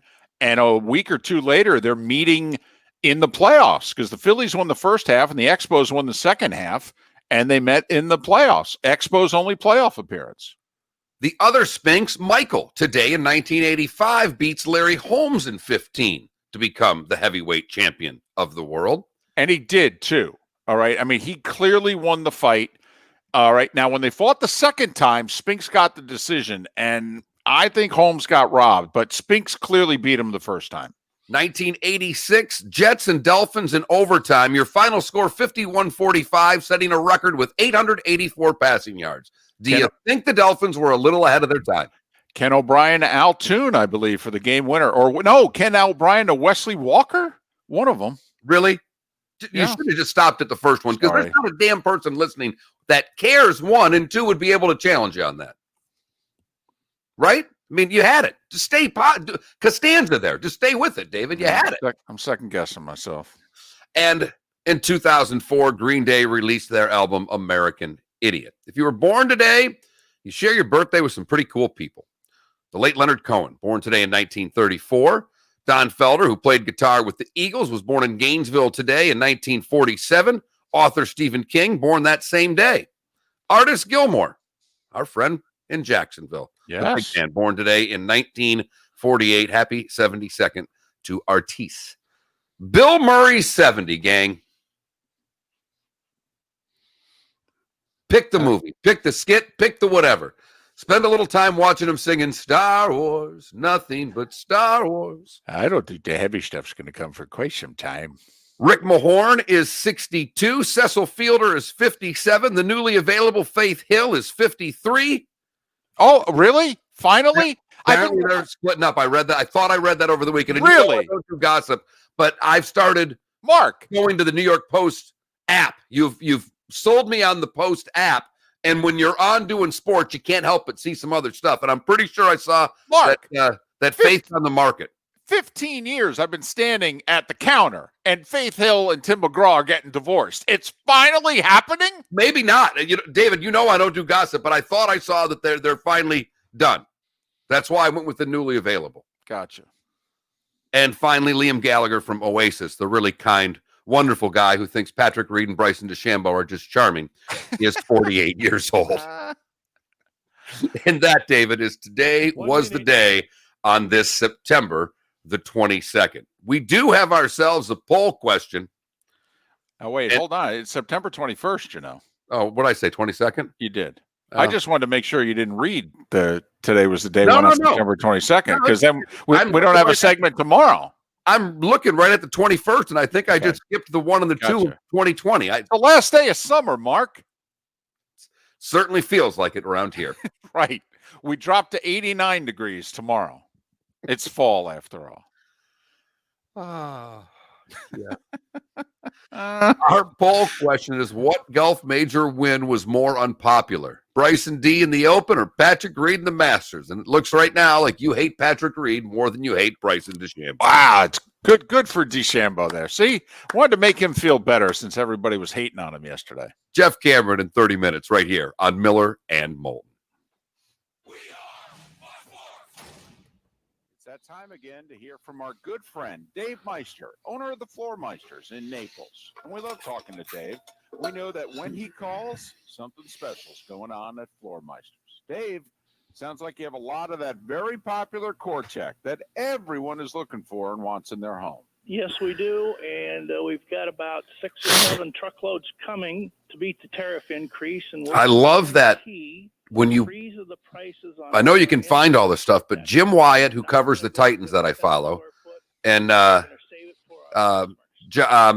what's his name, our Eagles guy, John McMullen. Every morning on Monday, I get the snap counts of Eagles and Titans players. I just kind of always know that they're going to have it for me. They do a great job of getting the percent, every player snap count out early on the Twitter feed. I'm like, oh, good. I don't even have to look for it. Twitch chat room says the Eagles documentary is awesome. Mark, you must have seen it. Oh, yeah, I've seen it a couple times. I need to watch it. It's been so long, I need to watch it again. It's that good. Johnny Mac, if it's a music documentary, if Mark has missed it, that's the upset of the day. The Go-Go's one is really good. It's on Showtime right now. For his birthday, Rick Mahorn beat up a couple of bulls. Here's a question. Rick Mahorn, everybody talks about his bad boy Pistons days. Hell, you got to go back to him and Jeff Rulin on the same Washington Bullets teams together right before he went to the Pistons. I mean, you try playing the mid-'80s Bullets. They'd go out in the first, second round of the playoffs every year, but beat the hell out of the team who'd beat them. Here, you want to be entertained for a second. This is, it's only 44 seconds. Get this working. Yep, is everybody there? Can everybody hear me okay? Wait, Michigan is in charge of this? Didn't you guys have like 2 conference boards? Is everybody there? I think this is hang on. This might be this is her. So she's doing the Cameron Magruder thing?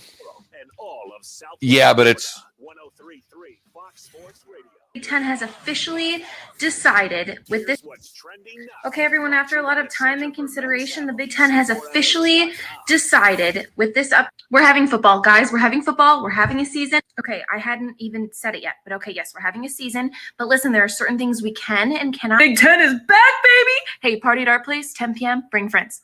Bring friends. Okay. Hey, go green. Go. You see that? Nope. That qualifies as what we're not going to do. Hi. Yeah, that 2020 undefeated season banner that we canceled, we'd like to reorder that. You're letting them get a banner. That's your concern right now. All this is going on. That's your concern. Statistically, this is a really bad idea. Statistically suck. So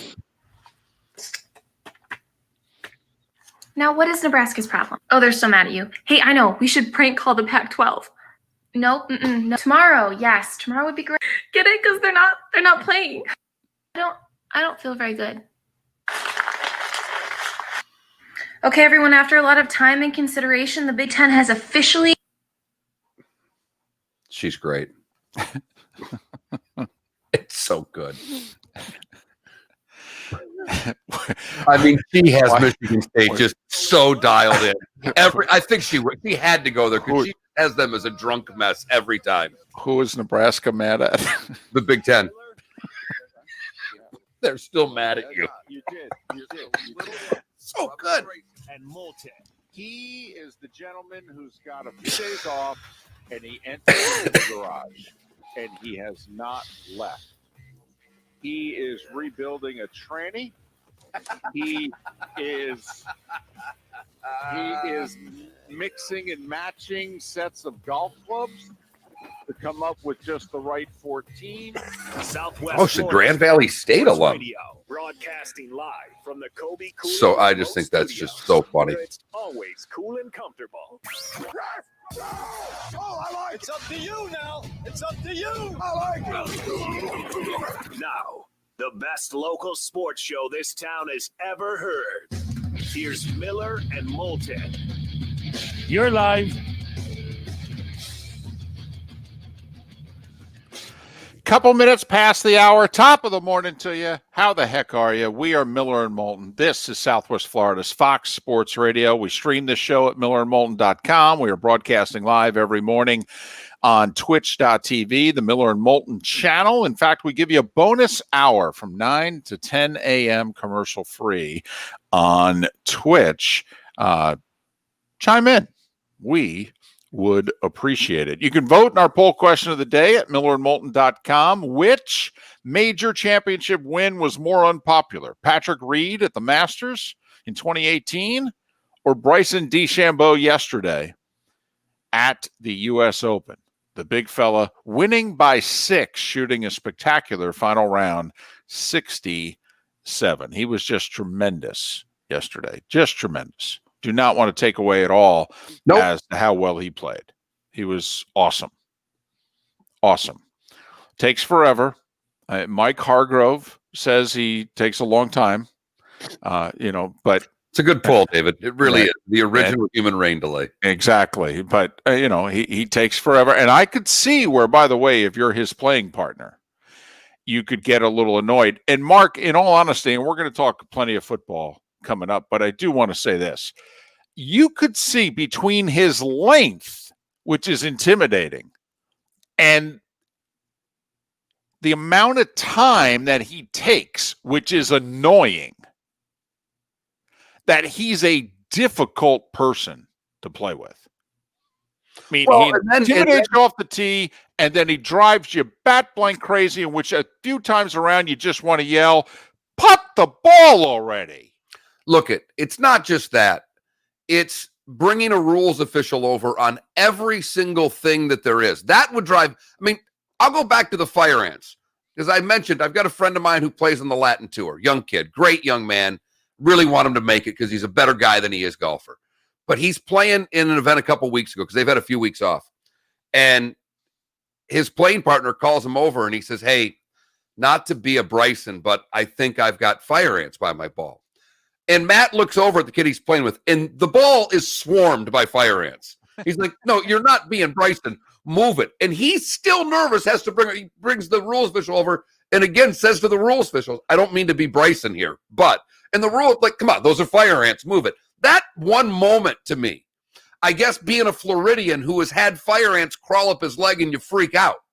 There were 2 ants there. That and that alone is the move that ended me and Bryson. Because he seemingly is trying to always take advantage of the rules in every aspect. And David, you know this as someone who at another time in your life played competitive golf. There are some golf rules out there that you can take advantage of. There just are. Oh, casual water is the one that all of us can go, I can squish my fat you-know-what down hard enough to get water to come out of this ground. But there are some rules that you probably shouldn't be able to use. And it seems as if he is trying every time to get the rules in his favor when he knows flat out that he can't. That's bothersome to me. Patrick Reed's different. He just blatantly cheats. He doesn't give a damn about the rules. He's going to move his ball. He was doing it again this week where he's batting down the. I mean, he cheats. Wait. This is a bunker? What? I can't ground my club? 479-5551, 479-5551, the Williamson Brothers Marine and Roofing text and talk line. All right. Brady and the Bucs looked good yesterday. Got off to a good start, and then when they had to, they put Carolina away. If you're a Bucs fan, listen, it's week 2. They didn't have a preseason. They're going to get better. The defense at times got to tighten some things up, but listen, Carolina came to town. You beat them by 14, and let's move on. And I don't know if Ronald Jones plays much more the rest of the year, because after that fumble and the expletive tirade that Tom unleashed on the bench, I don't think you're going to see a lot of. I think you're going to see a lot of Shady McCoy, and you're going to see a lot of Leonard Fournette from this point forward. Yeah, but you know what? A rough second half. Listen, all I know is that listening to a lot of quarterback analysts over the years, they all say the responsibility, is on the quarterback to get the handoff to the belly. Everything after that is on the running back. When I saw it and the handoff hit him on the forearm, from everything I've heard quarterback analysts say for 30 years of watching football, they all say the handoff is on the quarterback. What the running back does with it from there is up to him. So I thought, Brady frustrated the turnover. I thought he was blaming the wrong guy. Okay. Personally. I just didn't see a lot of Ronald Jones after that. No. I agree. I mean, if Tom goes to the offense coordinator and gets him off the field, you're going to get him off the field. But everything I've been told about the handoff is on the quarterback. The carry is on the running back. And David, I'm sure you're right, because you do stand next to a Hall of Famer and another guy who played the position his whole career. However, the other point you made to me is the best one. If he went to the OC and said, get him out of here, right? Your day's over. I don't know what to tell you. It's just listen. I don't know if this is fair or not, and if this is trying to look at a glass as half full. But if you look at where the Jets are in year 2 under Adam Gase, and you look at where the Dolphins are in year 2 under Brian Flores, and when you look at where the Dolphins are against the Patriots and the Bills the first 2 weeks of this season, compared to remember where the Dolphins were the first month last year when they were an expansion team. They were so bad. All right. It's tough to do the moral victory thing, but if you're a Dolph fan, aren't you seeing progress here? You're seeing where we're still not a good team, but now we're to the point where we're competitive. And a year ago at this time, we were not. And I don't know at the end of the season where the Patriots defense will be, because I get they lost a lot of personnel, but I think we all can agree that Bill knows how to coach, and he had an idea of what Miami was going to look like, and he was very prepared for it. We all know that the Bills defense is a top 5 defense in the league. So from that standpoint, Miami's had to play against 2 teams that, 1, know them really well, and 2, their offense is not that good right now. And remember, the guy playing quarterback isn't going to be playing quarterback much longer. I will say the biggest news out of yesterday to me from the Miami Dolphins standpoint is how good Justin Herbert looked for the Los Angeles Chargers. I mean, that was, Pat on the show Friday goes, I know on Monday you're going to be asking me about Tua, and I'm not. But when I see Justin Herbert get into the game because Taylor was diagnosed with a rib problem 45 minutes before the game and they pulled him, tells me that Justin Herbert wasn't supposed to start. He wasn't preparing the week as the starter, and he came in and he did a nice job. He did. I mean, threw 1 pick and, took 1 sack where he clearly should have gotten rid of the ball. But, had only a few moments in which you thought to yourself, wow, this guy's a rookie. No, he looked pretty good. Okay? He looked pretty good. He did. And I was not a Herbert guy coming out, and it was just 1 game. And the Chiefs are not good defensively by any stretch of the imagination. Okay, but he looked like a competent pro quarterback yesterday, which, week 2 of your first season, but now we got Burrow playing, looking good. We had Herbert play, look good.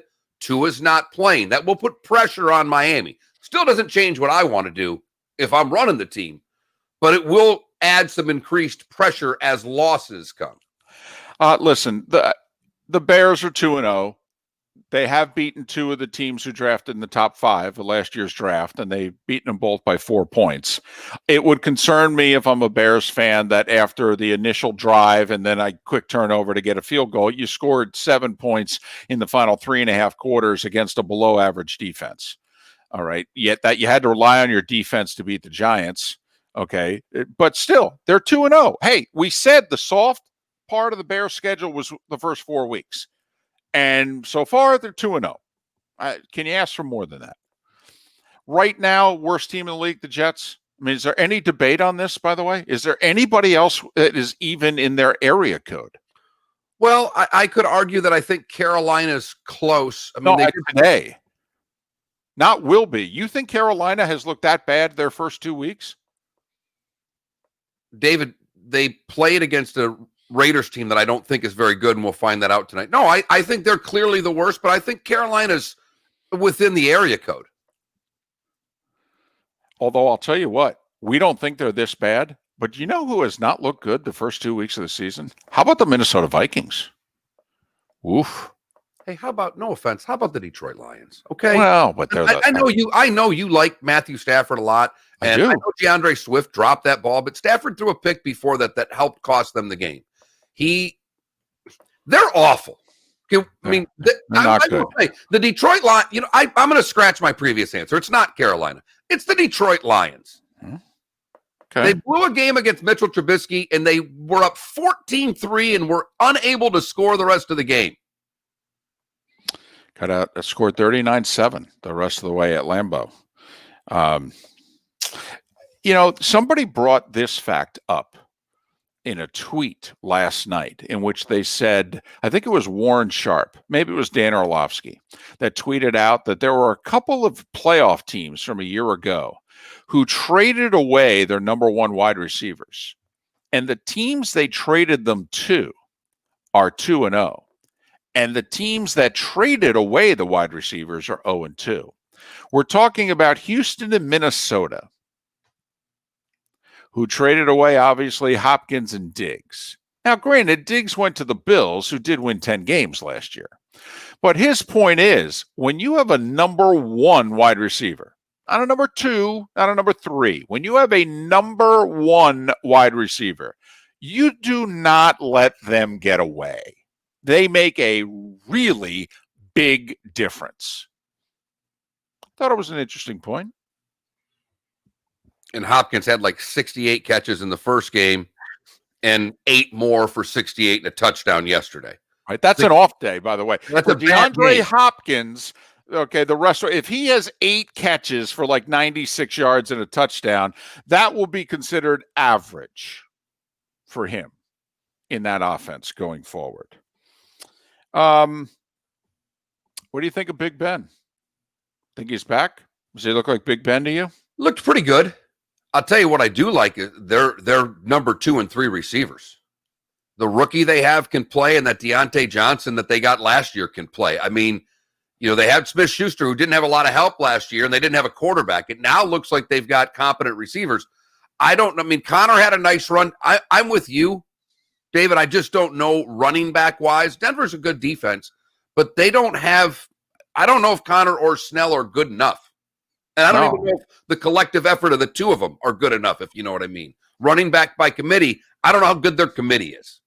Well, I'm with you. I think they have a bunch of second and third string running backs. I really do. I don't think they have a guy. I think all the rest of them are guys who should be part of the rotation. Yeah, like Freeman's trying out for the Giants today.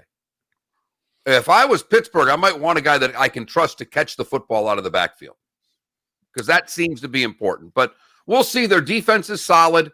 The receivers are good. I don't know if Ben's back yet, but I like his number 2 and 3 guys, and that makes him a lot better when you have players to throw the football to. Ebron, if he doesn't drop it, he's a great tight end, but he gets the drops.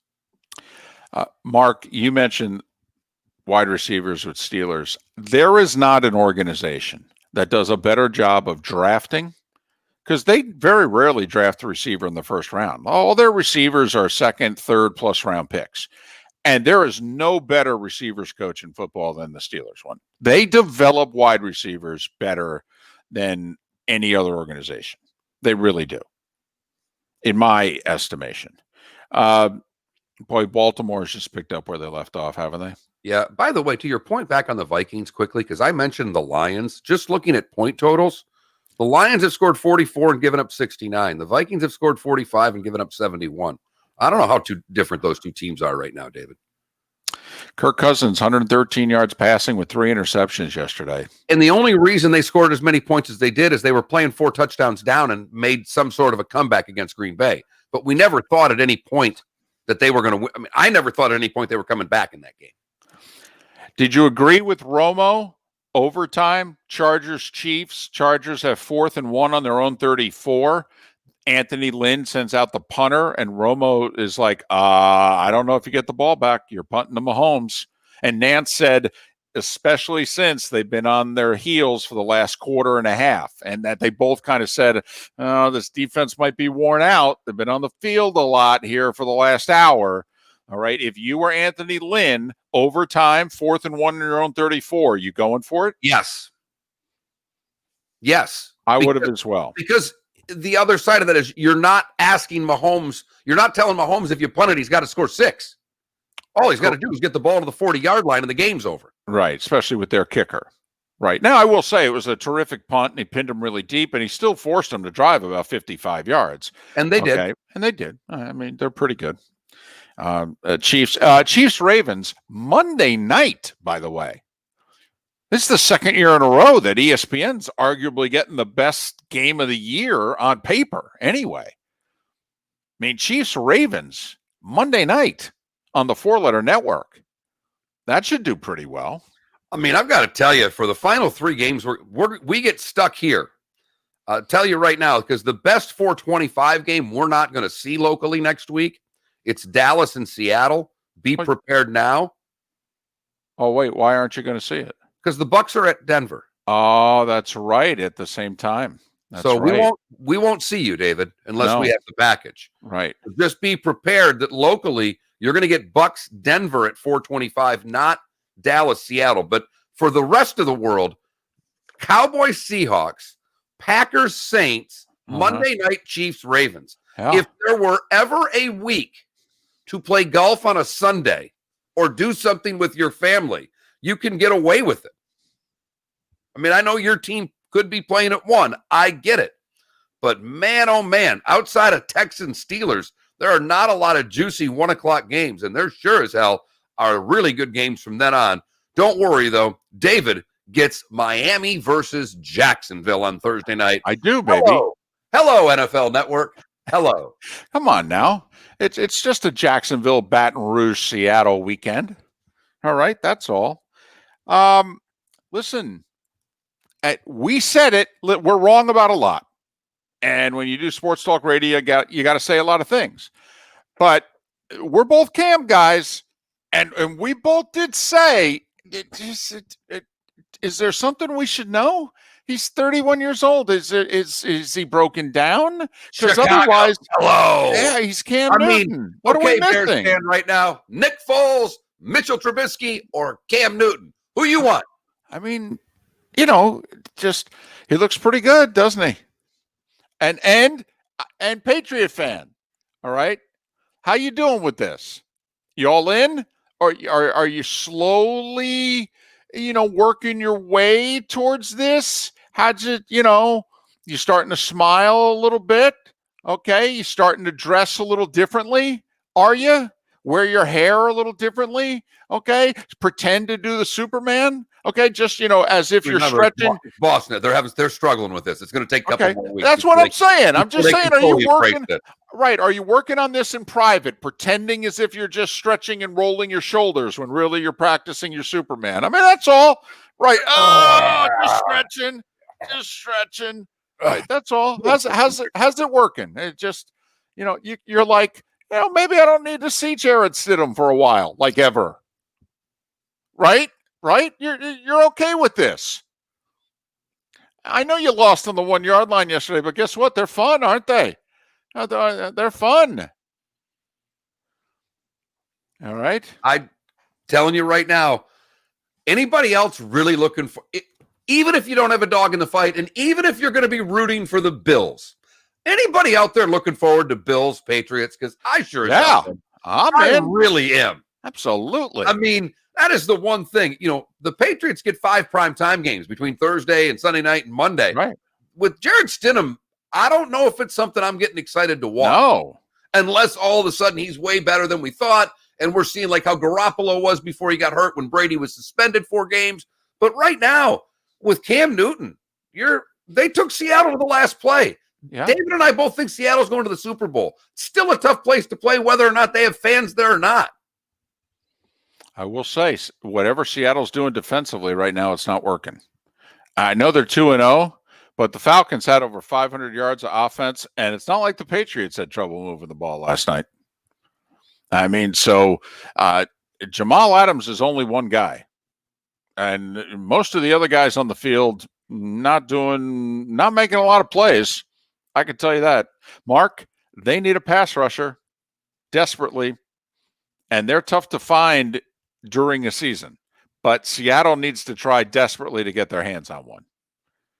I thought they needed to bring Clowney back, but they are 2-0. Saints Raiders tonight. One of them's going to get to 2-0. Saints a 5.5-point road favorite. Favorites, just so you know, ladies and gentlemen, are 14-1 so far this week. Only the Eagles, a 1-point favorite at home over the Rams, who lost. That's it. Favorites are 14-1, and for the record, Mark Miller is 15-0 picking NFL games so far this weekend, and he is riding tonight. The New Orleans Saints. There you go. You've got the Vegas Raiders. I do.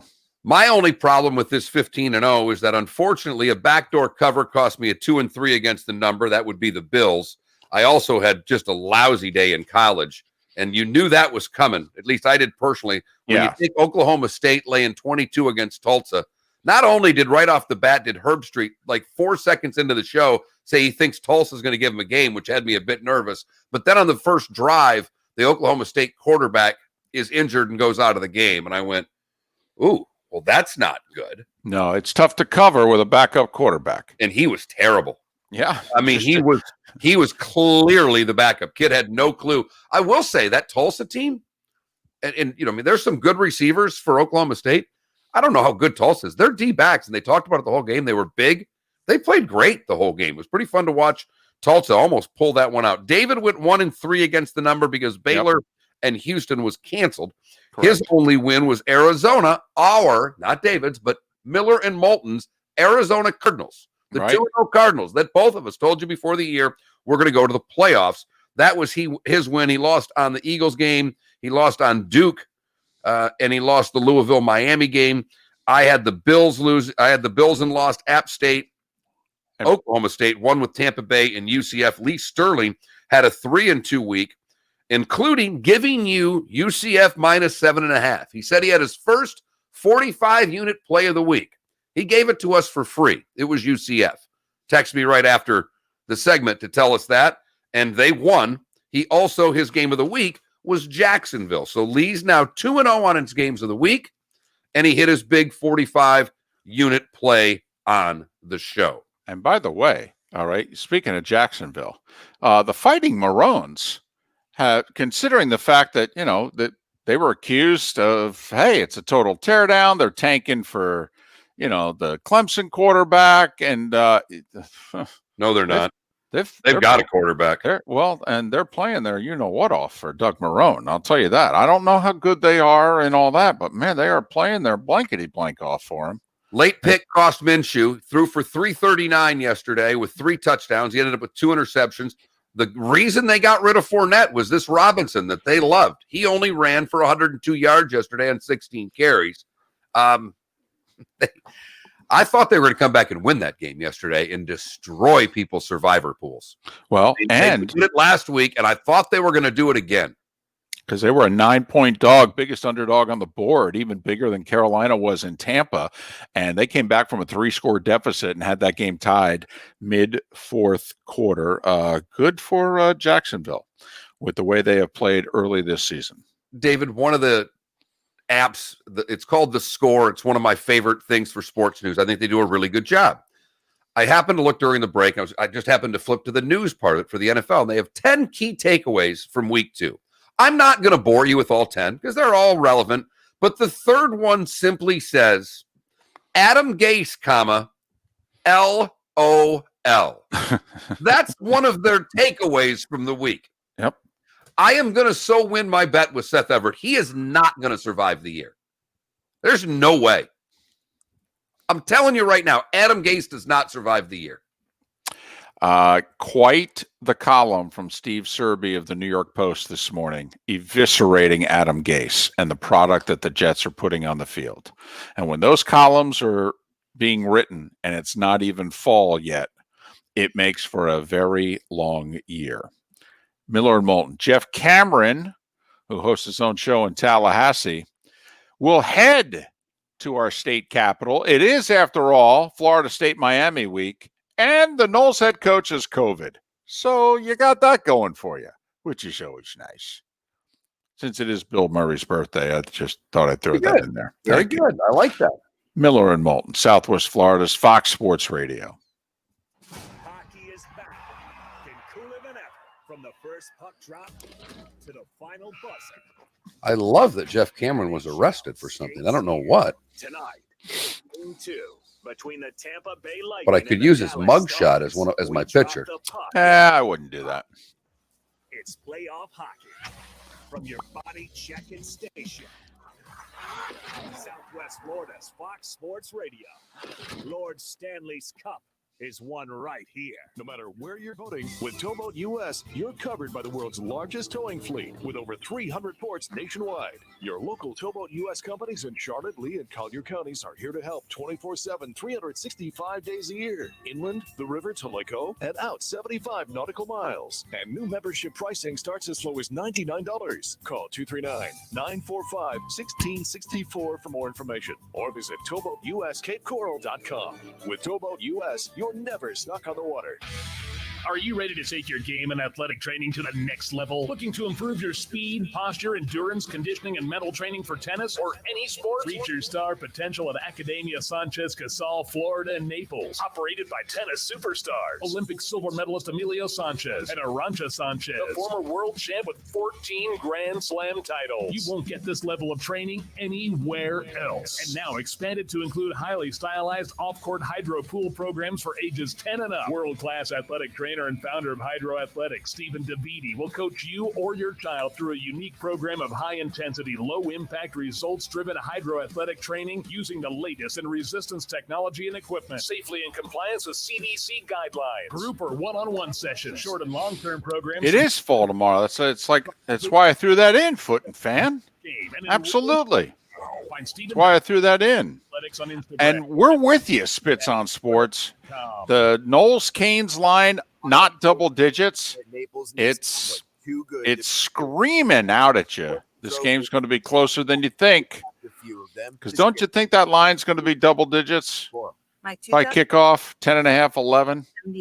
I mean, come on. You see that line, and if you're going to bet that game, how are you betting the Noles? But I was a little skeptical. After I called Miami looks like they're going to score 30-something points. Do you think the Noles are going to score 20-something? No. I mean, 19 grand, and I thought, no way. That's how much I'm actually getting. So happy I was wrong. And now I get to drive home in my brand new Altima. but we've seen this. I mean, even Taggart's Noles played Miami tough. 8 years old with less. Yeah, I was with you, Spit. I was thinking 13. That's where I thought the line would be. Drive home. 13.5. That's where I thought it was going to be. Only at Yep. Naples Nissan. Full details at naplesnissan.com. Listen, I'm thrilled for both the Canes and UCF. UCF had never beaten Georgia Tech before. And they went on the road. They hadn't played all year, and they whacked them. And there were a couple moments where Georgia Tech was in the game. But, I mean, for the most part, UCF manhandled them. And Miami went to Louisville and manhandled them. Offering window tinting. Got on them early, kept them at arm's length. Get 20% Man, off any residential. They both look like nationally ranked teams. That's what you do. 888-338-TINT. 888-338-TINT. Or online and Facebook at advancedcustomwindowtinting.com. Exactly. I mean, God, you do the comparison score thing. Showroom. And what they score? 13 against Georgia Tech? With more than UCF put up 50. 50? Damn near. No one has more experience and 5-star reviews. Jeff, Mark Miller in Southwest Florida. How are you? By readers What? of the News Press and Naples News for 17 consecutive years and have just been named as Lee County's manufacturer of the year. Want to see more? Go to myshower.com. The general election is approaching, and the Collier County Supervisor of Elections Office wants to ensure What that this? you are election ready.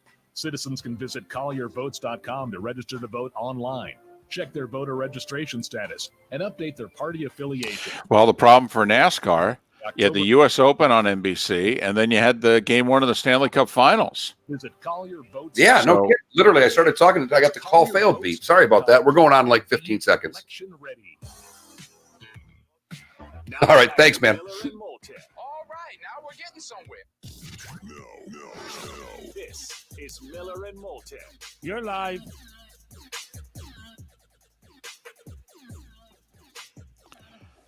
"29 minutes before the top of the hour. The good, the bad, and the ugly in roughly 20 minutes here on Miller and Moulton, Southwest Florida's Fox Sports Radio. He works for the Four Letter Network in Tallahassee. He is Jeff Cameron, host of, appropriately enough, The Jeff Cameron Show. And you can follow him on Twitter at the letter J Cameron Show. Jeff, top of the morning to you. How are you? I'm great, guys. Top of the morning to you, too. Okay. When the head coach having COVID is not the worst thing associated with the program, things are not going well, right? Yeah, it's going to be a long year for Florida State fans. I think if they had any doubt, that realization was made crystal clear with the result of the Georgia Tech game. And I think less than the result, or maybe more than the result, excuse me, it was this striking realization that the overhaul is going to take some time because there's just not enough explosiveness out there. Depth of talent's not there. And I think in addition to that, obviously you don't have a starting quarterback, not one that you trust. And anybody that you would turn to is going to be making their first ever appearance in a college football game if it's not Jordan Travis. So you don't have a lot of experience there. I think it's a long road to hoe. In many ways, if you're a Florida State fan, I think you got to look at this year as year zero, sort of a cataclysmic confluence of events where you make a change, which is always difficult because you're going to have to install a new offense and a new defense, and you got a new staff who's got to relate to the kids and tell a message, and you got to get people to buy in, and inevitably there's going to be attrition. People are going to say yay or nay to that pitch. And that's what's happened to Florida State. But in addition, then, of course, you have COVID strike. And while every school had to deal with that, I think the ones that had new coaching staffs that didn't get spring practice in were really dealt a devastating blow. And I think that is abundantly clear. I mean, having 3 practices and no scrimmages in the spring whatsoever set them back big time in terms of discovering who could play and who couldn't when the lights came on. And I think you saw a lot of guys in that first game revert back to sort of a losing mentality, this here we go again, that Florida State's experienced for really the last 3 years. And I don't feel bad for the kids. They've been beat up a little bit. But I think if you're the staff, you've got to find a way to identify the kids that are going to be there with you when you do start to win games again, as you move forward here, the next season and the year after, when things return somewhat, we hope, to normal. You got to find the guys that aren't infected right now with this here we go again mentality. So it's going to be a tough season. I don't see any way that Florida State finishes this year with a winning record. But I do think if you wipe the slate clean and decide what I'm looking for here is incremental improvement week to week and buy-in, well, then there's a reason to invest. I mean, that's what teams do when you watch transition. So hopefully, that's the mentality. If not, if people are still holding on to this delusion that Florida State's going to win 8-9 games, it's going to be brutal to watch. Jeff, just how difficult is it for the Florida State fan, and I'm guessing you'll hear it this afternoon, when UCF, I think, just scored again on Georgia Tech. But when when the number 4 team supposedly in the state, and they're not right now, we all know that. But when UCF goes up and goat rodeos Tech, and Florida State, even the 2 block kicks and all the things they had going their way, couldn't muster up much of an offense. I mean, it doesn't just show that you're down. It kind of looks like you're way down, Jeff. Oh, yeah. No, they've been way down. I think maybe it's just this profound realization when you see that. Now, again, I will say, I do believe that Florida State will play better. I don't know how good they'll be. Those are 2 different things. But they'll play better, I do believe, as the season goes along, because these are the weeks of practices that they didn't get.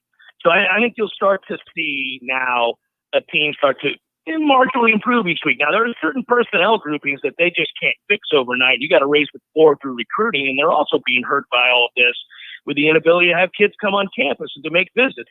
So it really couldn't have come at a worse time. Not that any time is a good time for a global pandemic, but I think when you're, ushering in a new regime, it's a particularly devastating time to have that hit.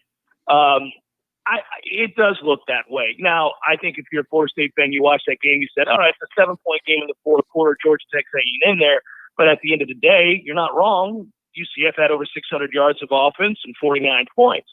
But they run a system in which their quarterback is confident. They expect to score. They're used to humming up and down the field. Florida State has no confidence in that regard right now. I think that things start to go wrong.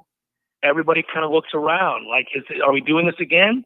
And so, again, a lot of it is personnel, especially at quarterback. But I also think some of it is, without question, the mentality that these guys don't expect. UCF expected to go in there and score those kinds of points. They expect it every week. They probably believe they're going to do that if they face LSU, Georgia, or anybody else. Absolutely. I don't think goes into games now expecting to do that. I mean, we mentioned the stat on Friday. It's now 3+ years where UCF has scored 30 or more points in every game but one, beginning with the season opener in 2017. And you're right. But Jeff, look at Miami, which, let's face it, has been a grease fire off and on for the last dozen years themselves. And last year, goodness knows, was a grease fire. Yet they find a quarterback. They get on the transfer market, they get a couple of D linemen and a kicker to fill in some holes. And voila, okay, now Miami looks like a legitimate top 15, 20 team in the country. I mean, if you're Florida State, can you see where if they can have a quarterback, Jeff, they have not had one since 2014. If they can find a quarterback and a couple of key guys, are they one good offseason away from all of a sudden looking like a representative program? Yeah, I think they are. Actually, it's interesting. I'm not sure if James Blackman, the starting quarterback, and again, I always like to put this out there. It's a caveat, but I think people should know that James Blackman has been beset by a terrible set of circumstances. He's on his 4th OC and his 3rd head coach. He's not real good, but he's also had a tough set of circumstances, and he's a good kid. So I say all that to say this. He can't start for Florida State much longer. They cannot continue to roll him out there. It's not going to work. Whatever good was in him as a player was broken a long time ago. And you'd be better off building for your future. I say I'm not sure James Blackman was going to start. Let me circle back. Chubba Purdy came in as the top football player in the state of Arizona. His brother plays at Iowa State. He's an athletic kid. He's densely built for a freshman. He's over 200 pounds, runs a 4.4, 4.5 40. I think they're going to utilize him to really kind of bridge the gap there with what they don't have on the offensive line, which is to say move the pocket, etc. And then he broke his collarbone in their very first scrimmage, right? Of the fall. So who knows? They may have been angling to go with a different quarterback and one that might very well be able to play before that happened. I can't know that for sure because COVID didn't allow us to go out to practice. But I will tell you, that is true. When you have just a mere competence at quarterback and a belief amongst those playing with and around him, you can see an elevation of a team. Derek King's doing exactly that for Miami. They were awful last year. And his athleticism and ability has certainly escalated what their capabilities are. So I think that's true. I do think Florida State is a ways off on that offensive line, though. And I don't want to say that I think getting a quarterback, whether it's in a transfer portal or if in fact it's one that's already on the roster that hasn't started, is going to be the salve that heals all, because that group up front isn't good, and they haven't been good for some time. Now, they saw some signs from some of the younger players that they started that I think they can build around. You have a couple of redshirt freshmen that they rolled out there who played better than any of the experienced offensive linemen they've been putting out there. So we know offensive line transformations don't happen overnight, but you better have some pieces that you can build around. I think they did find that in pass pro in the Georgia Tech game. So we'll see. I mean, they got a ways to go. One of those transfers that you're talking about would have to be, I think, a big-time offensive lineman. You need to get somebody who's, I don't know, disenfranchised with an SEC program and decides to roll on in to Florida State, where you could pencil him in and suddenly you'd have a frontline guy that could really play. They're ways off there, but I do think, having a good quarterback changes the dynamic quite a bit. How in the hell are Florida State only a 9.5-point underdog in this game? I mean, we pay attention to these line things. Is there something about this did that jump out at you, Jeff? Because it certainly did to us. Yeah, it's the first thing I looked at this morning. I too like to jump on the lines pretty early as a sporting guy, and I'll tell you, there's only two ways that I can look at this. It's two things that I can point to. First of all, they'll note it's a rivalry game and players will play over their head. B, Miami's defense looks terrible. And I do think that was a worry going into the season. I get it. There's some dynamic athletes on that Louisville team, and that's going to be a good offense. But there were some really alarming areas of concern for Miami, in particular, I think, in that secondary. I don't know that Florida State can exploit it.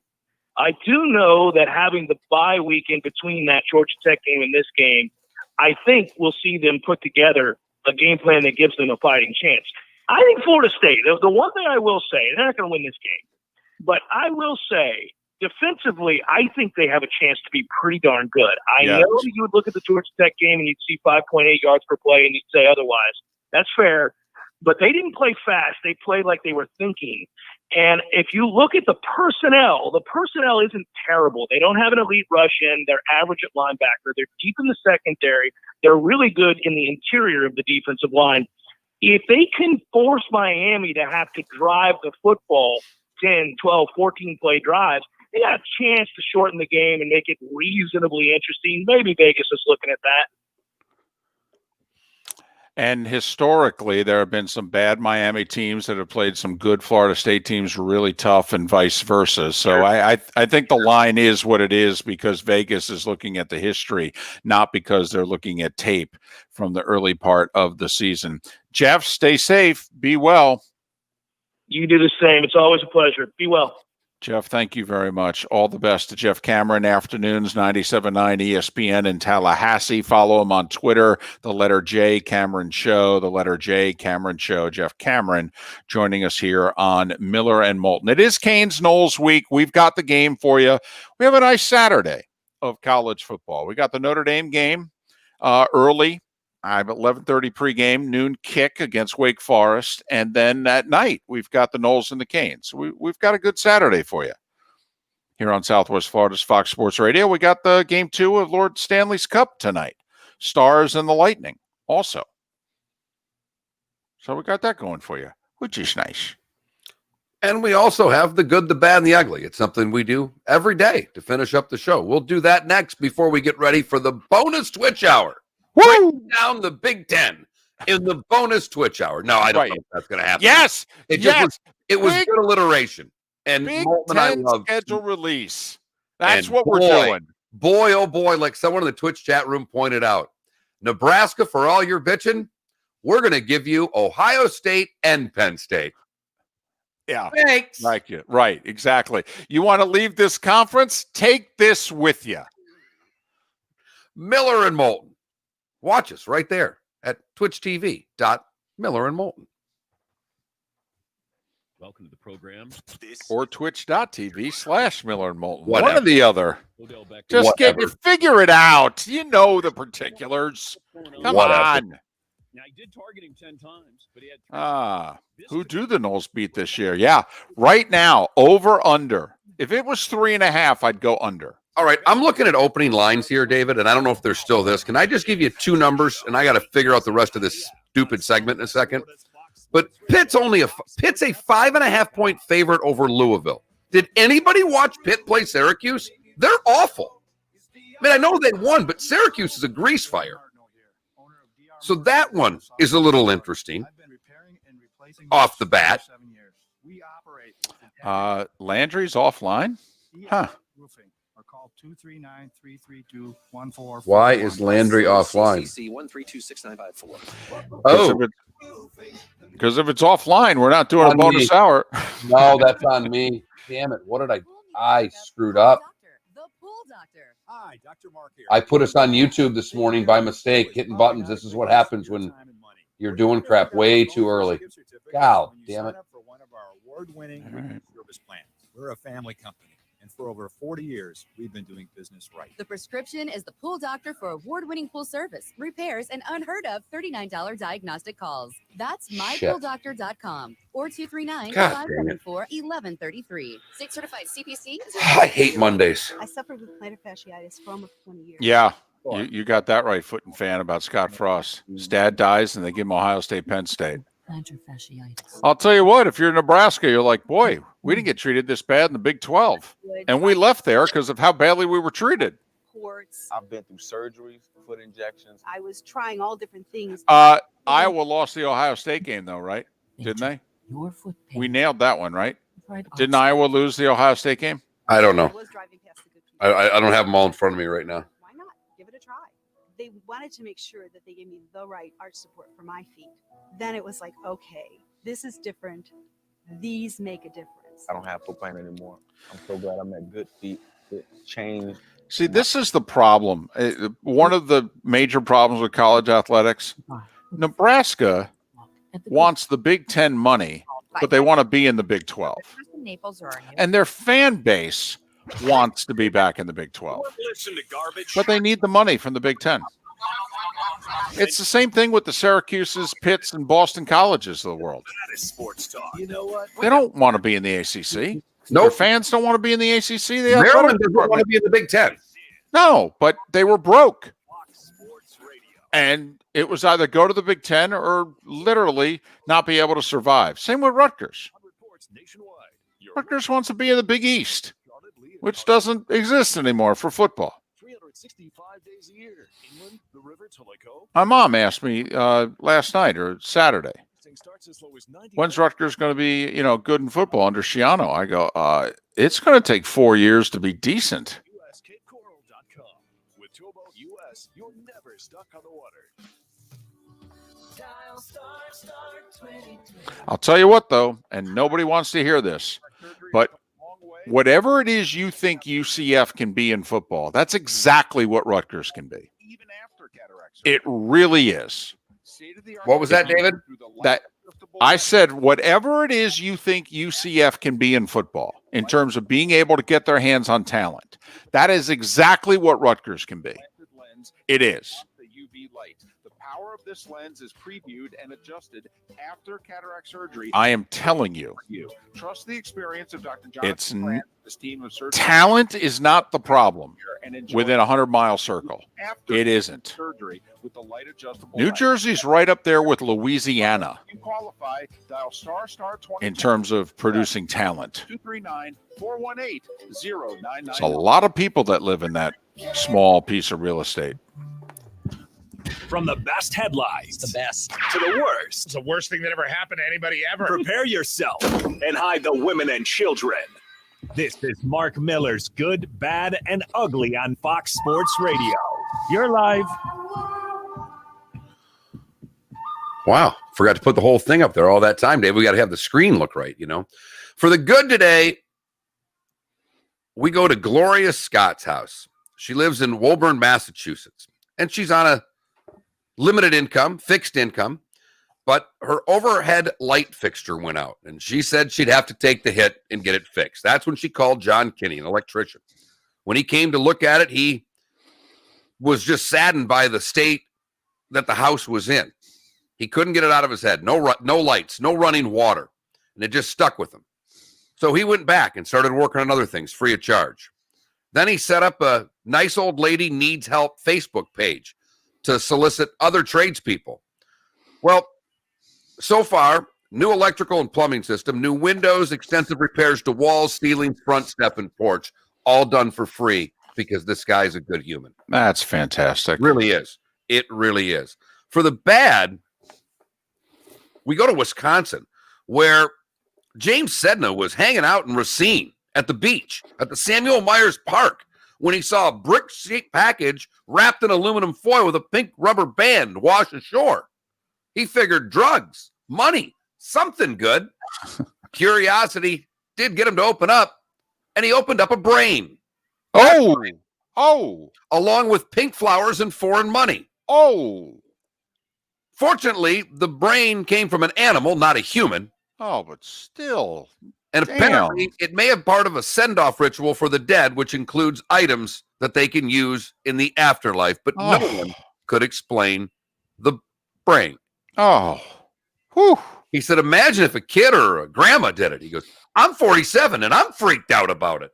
Apparently, Moulton's freaked out about it too. I'm freaked out hearing about it. Finally, the ugly, we go to the Atlantic Ocean in Marathon, Florida, where everyone's biggest fear was realized by this Georgia man who was snorkeling right at the Sombrero Key Light. Been there millions of times. Know exactly where this is. That's when Jaws came up and, well, an 8 to 10 foot shark bit him. He was airlifted. And fortunately, he is still alive and they think he's going to be fine. Severe, but he was bit on the shoulder by a shark. Anybody want to go snorkeling? Listen, I grew up obviously in Jersey and ran into the Atlantic Ocean. You know, my whole life, I just ran into bodies of water. Ever since moving to Florida 21 years ago, you can't get me in anything that's not a shower or a pool. I'm sorry. You couldn't do it with a subpoena. I'm done. Nothing. That is the good, the bad, and the ugly on today, September the 21st. Last day of summer. There you go. 2020. That's right. Tomorrow morning, I guess, 9:30 for whatever. We'll wake up. It's going to be 58 and cool. Or 78 and humid. You got that right. Right. I mean, big adjustment in the weather maps this week, ladies and gentlemen. All right. Instead of temperatures in the 90s, they're going to say, hey, it's fall, highs of 89. And instead of lows of 77 or 78, they're going to dip them down to like 75. Big adjustment in fall coming up beginning tomorrow. Saints, Raiders. You're not backing down on the Saints despite all the injuries, right? I mean, when you made the pick on Friday, you know, I mean, it's Michael Thomas not playing. You know, you're still confident. Did you see Carolina move the ball against the Raiders? They did. Teddy Bridgewater, not good. Okay. No, I'm not deviating from that. That's a bad defense in Vegas. Hey, look, I hope we get an entertaining game on Monday night. I think you will. And I do too. I think you will. Vegas is going to go right down the field and score, by the way. Gruden's first 15 plays, they're going to work. They're going to get an early touchdown in this game. All right. In fact, I may play the Raiders in the first half, getting 3. That might be my play on the game. Feeling it, huh? I am. Well, I am feeling it. I tell you what, 13-2 picking games, and I got my kick because you're 15-0. But I'm feeling we got to have one upset, right? I mean, Vegas hit 5.5. Rams beat the Eagles. That's right. The Rams +1. Yep, that was our upset. That was our upset. I don't know why you keep acting like that wasn't a significant upset, Dave. Could you imagine if you had the Falcons in the money line yesterday? No, not Atlanta +4, but if you had the Falcons in the money line and you lost that game. I mean, my goodness. Right now, if you're a fan base of Carolina, yeah, you know your season's over. Detroit, you know your season's over. The Vikings, you're scared to death, but for some reason you still think it's there. If you're the Atlanta Falcons right now, you knew you had a bad team and you thought you beat Dallas. I have a friend of mine. The first thing I saw on social media was looks like I can take all my Falcon stuff down. Season is over. I mean, he is distraught. This is a guy who loves season ticket holder Atlanta Falcons. Feel like the year is over already. And yet they're a 3-point favorite Sunday hosting the 2-0 Bears. Boy, what a ringing endorsement that is of the Fighting Trubiskys. It really My goodness. Man, oh man. They've given up like 80-plus points in 2 weeks. They're 0-2, and they're a 3-point favorite over you, and you're 2-0. And a lot about that Bears offense, folks. A lot about that Bears offense. The Saints are laying 5.5 tonight. The over-under 48.5. I'm taking the points. I'm picking the upset. Don't listen to me. I went 1-3 against the number this week. You're taking the points. Would you then go under in this game? Because what do they tell you? 48.5. That's well, that's basically a 31. Well, no, that's a 28-20 game is 48. So the 27-21 is 48, and it's a 5.5 point spread. So they're basically saying Saints 27-21. That over-under's pretty close. So I would take the points. I think without Michael Thomas, it'll be tough for the Saints to separate tonight. You got to think the Raiders are going to just follow Kamara everywhere, don't you? Absolutely. Because there's no one else from a receiver standpoint that scares you. 1 minute. I mean, it's kind of like the Bucs yesterday. Sanders is a nice receiver, but he doesn't scare you. He's a slot guy, essentially. It's like the Bucs yesterday. They said to Teddy Bridgewater in Carolina, you beat us. If you beat us, we're fine with that. We're not letting McCaffrey beat us. Something worth watching, by the way, how banged up did he get? Because he basically didn't play in the fourth quarter. No, and I read this morning already that they don't think it's that bad, but the injury bug, we'll go through some of it in our bonus hour coming up, is unbelievable, particularly for the San Francisco 49ers, who will stay out east to play the Giants next week. The bonus Twitch hour is ahead. If you're not a part of it, do it now. Twitch.tv/Miller and Moulton. It's that easy. Yeah. Come on Breaking now. down the Big Ten schedule. It's time. Big Ten football is here in a month. In a month. The Big Ten is back in 4 weeks. All right. Little water refill. Yep. Same here. Jiro. Jiro. Thank you, Jiro. As always.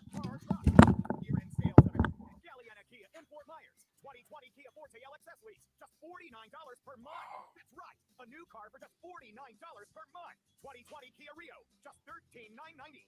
Yes, $13,990.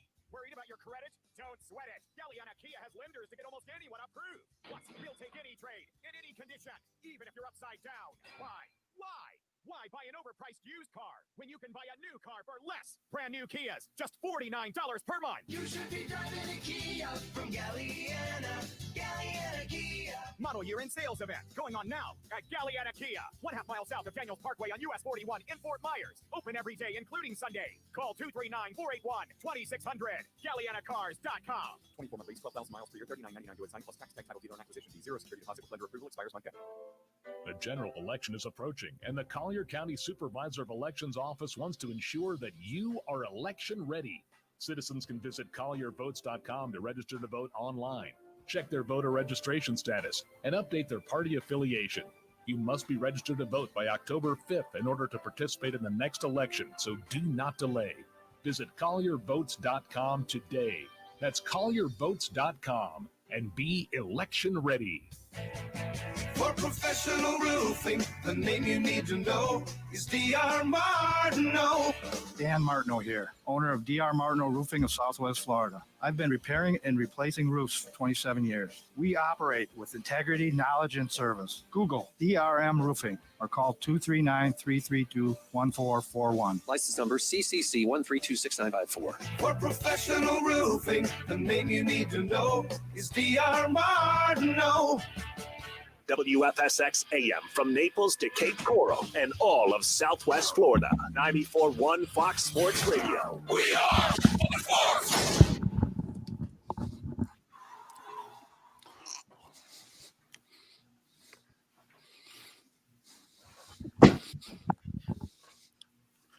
There it is, 9 o'clock, right in time to start the bonus Right, switch. smack dab. Yep. Look at that. Get the right Little side up there. cashews. A little winded from that run up the stairs, but other than that, I'll be all right. It's like when Bill Cosby knew he had to go on a diet. All right. When he towel dried himself off and he bent over to put his slippers on and a whole bunch of water came out of his belly button. All right. That's when you know you're getting too fat. You know what? We refer to that around here Monday. When you're winded from the stairs, that's when you know.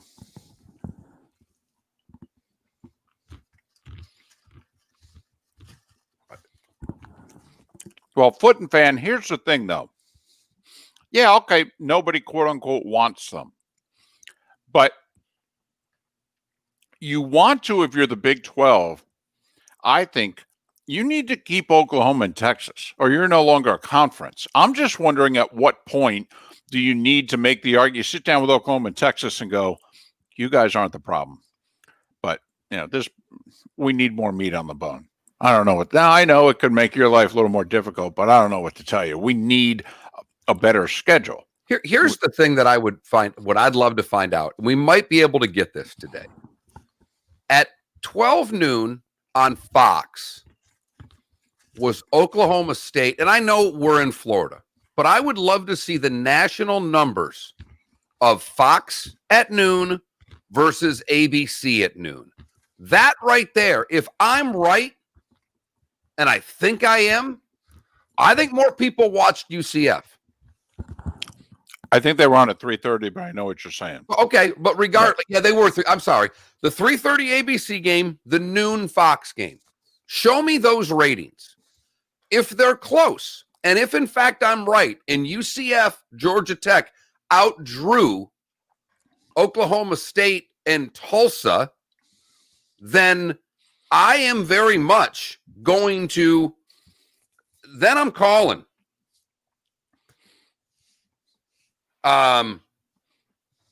Because that's what matters. Look, the rest of this crap, you guys can talk and argue, and Foot and Fan, all you UCF folks can get all pissed off and say we deserve to be in this conference. None of that matters. If your game outdrew the game with Oklahoma State in it by a significant margin, if I'm the Big 12, I'm looking at that going, it's not just the quality of play, it's eyeballs. Because right now, you guys are a nice little brand. You are. You think a lot more of yourself than you should, and that's always what bothers me. And I don't hate you anymore because I want $100 on you, but I don't necessarily like you. And I try to give you truth serum because you guys don't like to deal with truth. You like to deal with your version of the truth. But to me, the TV numbers are big because if the viewership's there, then it's something you can try to build upon quietly. And you can go to the Big 12 and say, look, man, every time we're on TV, we draw numbers. Your games don't unless they're played by Oklahoma or Texas. Right. Not a third draw in that conference. Right. And that's where that's why I think there's a chance, because it's all about TV money. And UCF Orlando's a top 20 market. It's certainly a top 25 market, but I think Orlando's now even in the top 20. Tampa's in the top 15. Well, look at the markets in the Big 12. I mean, do you want to make the case? Are you really, TCU, you really think you're bringing in the Dallas market? Texas games do better in Dallas. Oklahoma games do better in Dallas. But the Big 12's argument is that we have Dallas. Okay. Otherwise, Orlando and Tampa are both bigger in Oklahoma City. So that's your argument. Now, the problem for South Florida is UCF wouldn't want them to come. They wouldn't. They'd want to kill them. Right. The other side, Cincinnati is more attractive to me as a conference than the two Florida teams. The travel partner thing and all that's terrific, and it works for all of your other sports. And it's the only thing that USF has going for them is that if the Big 12 said, look, we've got to take you both because we're not sending Kansas out here to play baseball games and not get both you, or we're not sending them out to play basketball and not get both of you. It just makes sense from a travel standpoint. Right. But also Cincinnati is kind of sort of someone close to West Virginia who right now is kind of on their own island. I got a little breaking news here, non-football, thanks to my redneck NASCAR son. I don't know if you saw this, David, but are you going with our favorite driver? Yeah. Well, the word was over the weekend he was getting promoted to the Cup by Ganassi. He's got the 42 car. Ross Chastain will move to the Cup Series next year, driving the number 42 car for the Chip Ganassi Racing and continuing in with the association he's had over the team over the last few years. And that's from Bob Pockras on Twitter, who's been on this show numerous times. So sorry to switch football gears, but yeah, he tweeted that out this morning at 8:20. Awesome. Awesome. Yep. That's very cool. Sorry to throw NASCAR at you. No problem. And you are right. The Big 12 also has Houston. Here's the problem, is that for the most part, the SEC does far better in the Houston market than does the Big 12. Houston's an A&M market. Well, and LSU, because after Katrina, a whole bunch of people relocated to Houston. So the SEC, I think, in fact, we spent some time on it last year. The 20 highest rated college football games in the Houston market, 13 of them were SEC last year. Now, when Houston was really good a couple years ago and they hosted Oklahoma and what have you, a couple of the games did really well in the Houston market. But the SEC does every bit as well in Houston as the Big 12. But you're right. But from a TV deal standpoint, you're trying to get more money. I mean, Tampa and Orlando offer you two top 20 markets. I mean, you're in Iowa State, Kansas State, Kansas. I mean, you really, and Kansas City's smaller than those two markets. And trust me, in Kansas City, they care about the Chiefs. They don't care about K-State and Kansas. Kansas basketball, not Kansas football. They don't even care about Kansas State. They don't even recognize Kansas State. But, and by the way, if Texas has a pulse, Houston's, Texas will rate in Houston. Now, not the University of Houston, if you know what I mean. Now, I'll give you an interesting idea. And Miller and Moulton fan, we've been saying UCF and Cincinnati for a couple of years, if I'm the Big 12, that we would not go use. Now, remember, you go back 5 years ago, you'd go South Florida and you would have kept UCF at arm's length. I mean, that's how fickle this has been. Remember, it was 2015 or 16, UCF went 0-12. Skip Holtz at South Florida 7-8 years ago went to Notre Dame and won. 2008, Jim Leavitt had South Florida, the number 2 team in the country in midseason. But right now, it's UCF, and South Florida doesn't even exist. Okay, but here, I'm just going to throw this out there, Mark. If you're Bob Bowlesby and you're the Big 12, okay, maybe we'll end this tangent. But if you're Bob Bowlesby in the Big 12, we're bringing up UCF in Cincinnati or UCF in South Florida. How about this idea? How about you call the Arizona schools and you say, a Pac-12 is a joke. Want to come to the Big 12? Remember what the Big 12, remember when we were doing the big expansion, the Pac-12 was going to swoop in and grab some of the Big 12, but the Big 12 was also thinking about maybe they were going to go west and grab some of the schools and bring them in. If you were the Big 12, would you try to grab the Arizona schools? Does that interest you at all? Phoenix is a top 5 market. I might take one, not both. I'd pull the A&M and go after Arizona State. I really would. One school's in Phoenix, one isn't, David. Tucson's what, a couple hours north? I mean, it's not.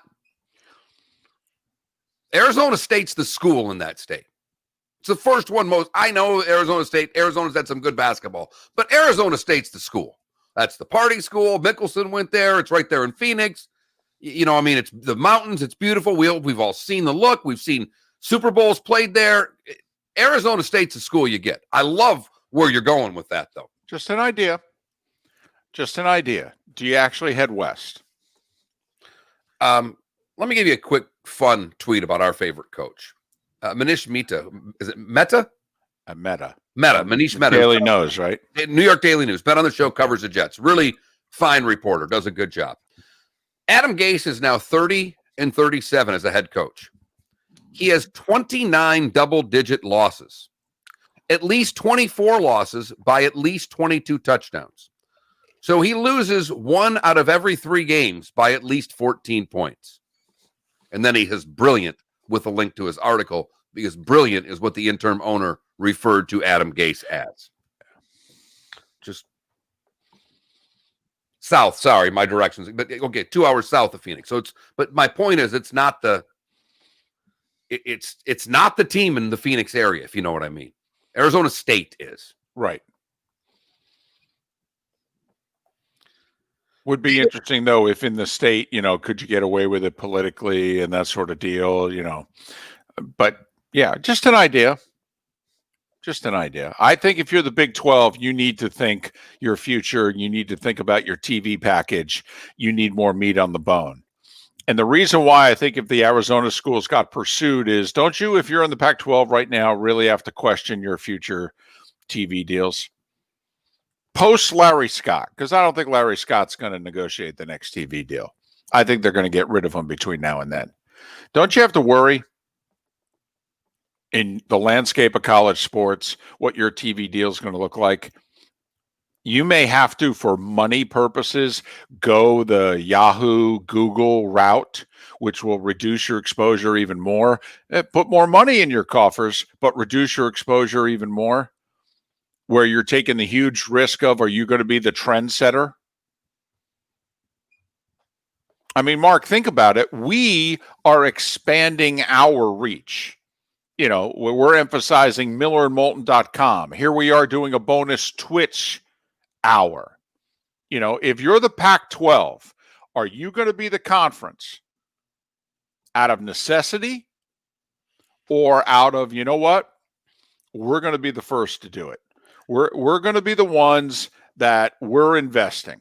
Okay, this is the future. In fact, hell, it's the present. All right? Because now when you get TV ratings, that includes streaming. They throw it all in together now.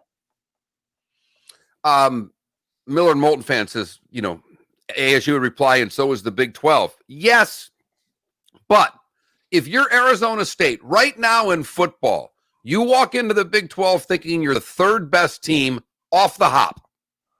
Off the hop. Make no mistake. You're not scared of Iowa State, West Virginia, Oklahoma State, none of them. And you think you're not far away from Texas.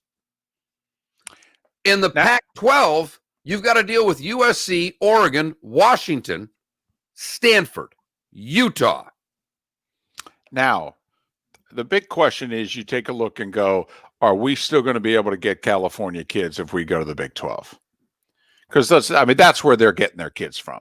Even though Phoenix is a huge market, they're getting their top-notch talent for the most part from California. Yes. Herm Edwards has done what he's done, grabbing the Antonio Pierce, who was working in a Southern California JUCO, and he's his recruiting pipeline. Yeah. And so the question now becomes, if you leave and join the Big 12, okay, will you still get the SoCal kids who are like, well, I'll go to you because you're still in the Pac-12, but, I grew up in the Pac-12. I want to play against USC and UCLA. I don't really care about playing Oklahoma, Texas. So that's the question you're going to have to answer. Like Texas A&M going to the SEC, that didn't hurt them at all with Texas kids.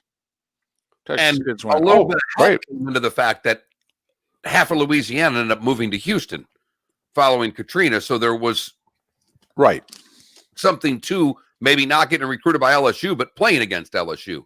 That factors into that. I doubt this person is watching because it was a Williamson Brothers text late in the show.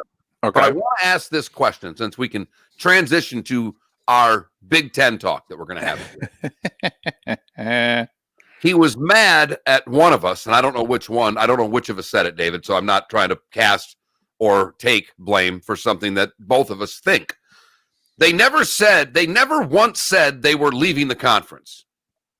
So Nebraska says they want to play football, and they're the Scrooge of college football. Ohio State says it, and they're the best thing. Don't get it. I don't think that's really how it went. Well, first off, he took what we said totally out of context. We're not down on Nebraska at all. At all. Well, we didn't blame Nebraska ever along the way.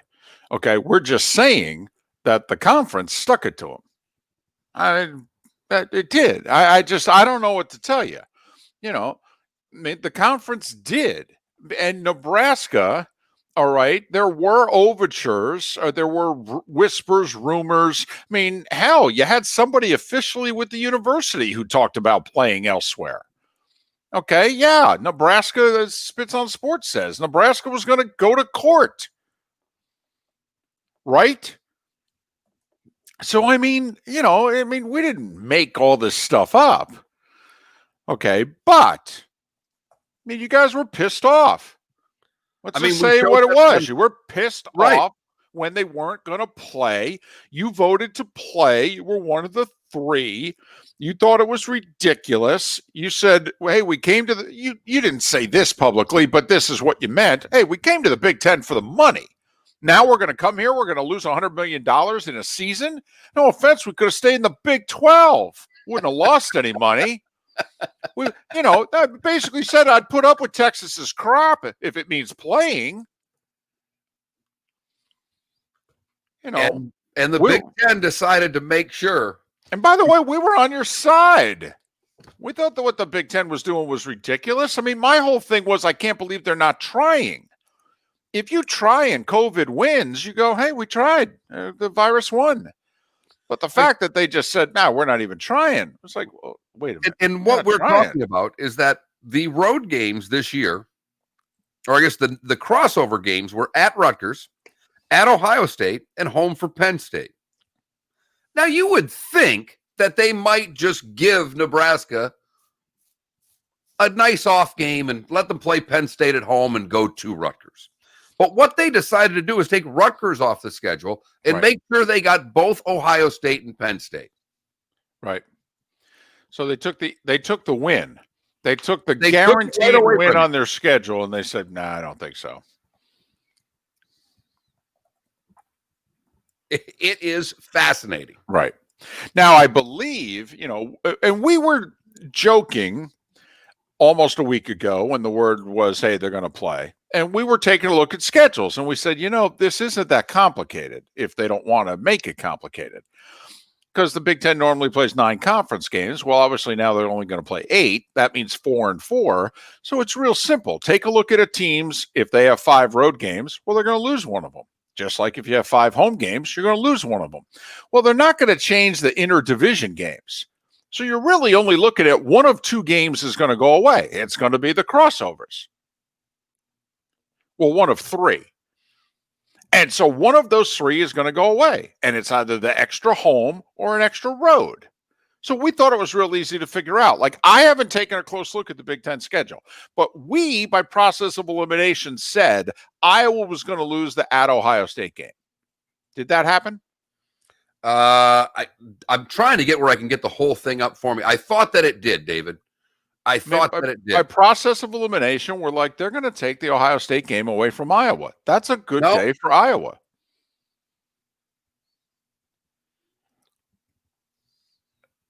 I can't get the picture up where I can get all of them at once, and it's starting to really tick me off, David. But yeah, that was it looked like it was pretty easy. I've got Iowa in front of me now, and indeed, the Hawkeyes do not play the Buckeyes. Yeah, they go to Penn State, but they do not have to play Ohio State. So they will play Penn State, and they will play Michigan State from the other side. That's a pretty nice break to get Sparty instead of the boys in Columbus. Yeah. Yeah. But it was an extra road game. Okay. And we figured that that would be the one they would take away. So now I will say Big Ten fans are furious. They think Ohio State got a break with the schedule. They did. Well, they took an Iowa home game away? Now, the one thing we're not talking about is Didn't they schedule Ohio State, Michigan for December 12th? They did. You thought they would do that initially, and you talked me out of it. I did. I talked you out of it, and I said, "Man, that's a big risk with the weather. Second week of December. Don't you play that the Thanksgiving weekend, the traditional weekend, or the weekend before that? Even blah blah blah." And they decided no, they're loading up. Now I'll say this, Mark. Okay, it could be the highest rated game of the year for this instance. Right now, the SEC is not scheduled to play that weekend. That's a bye weekend for the SEC. Right.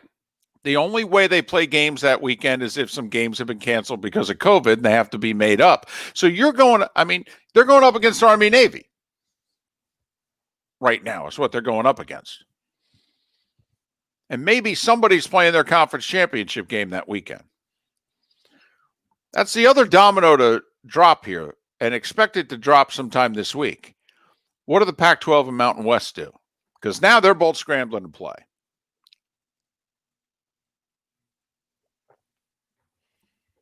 If I'm the Mountain West, by the way, forget this trying to get Boise State in the New Year's Six Bowl. That ain't going to happen.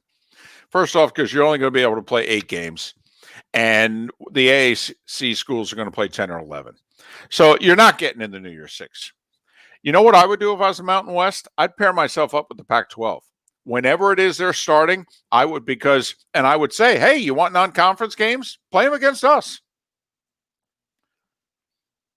Play them against us. Now, if they only want to play conference games, then it doesn't matter. But by the way, Foot and Fan, you asked the most important question that there is about the Big Ten. There's no doubt with what the parameters that have been put around the conference, the number of COVID and all the stuff they're doing without an extra week. I don't know. And I said it last week. And apparently I believe, and I've heard it, I've not read it to be true, but I believe it to be true, is that everybody's playing conference championship week. They're not just having a conference championship. 2 plays 2, 3 plays 3, 4 plays 4, 5 plays 5. They're getting themselves an extra game that way. There's been a lot of talk of that they were doing that in that final week.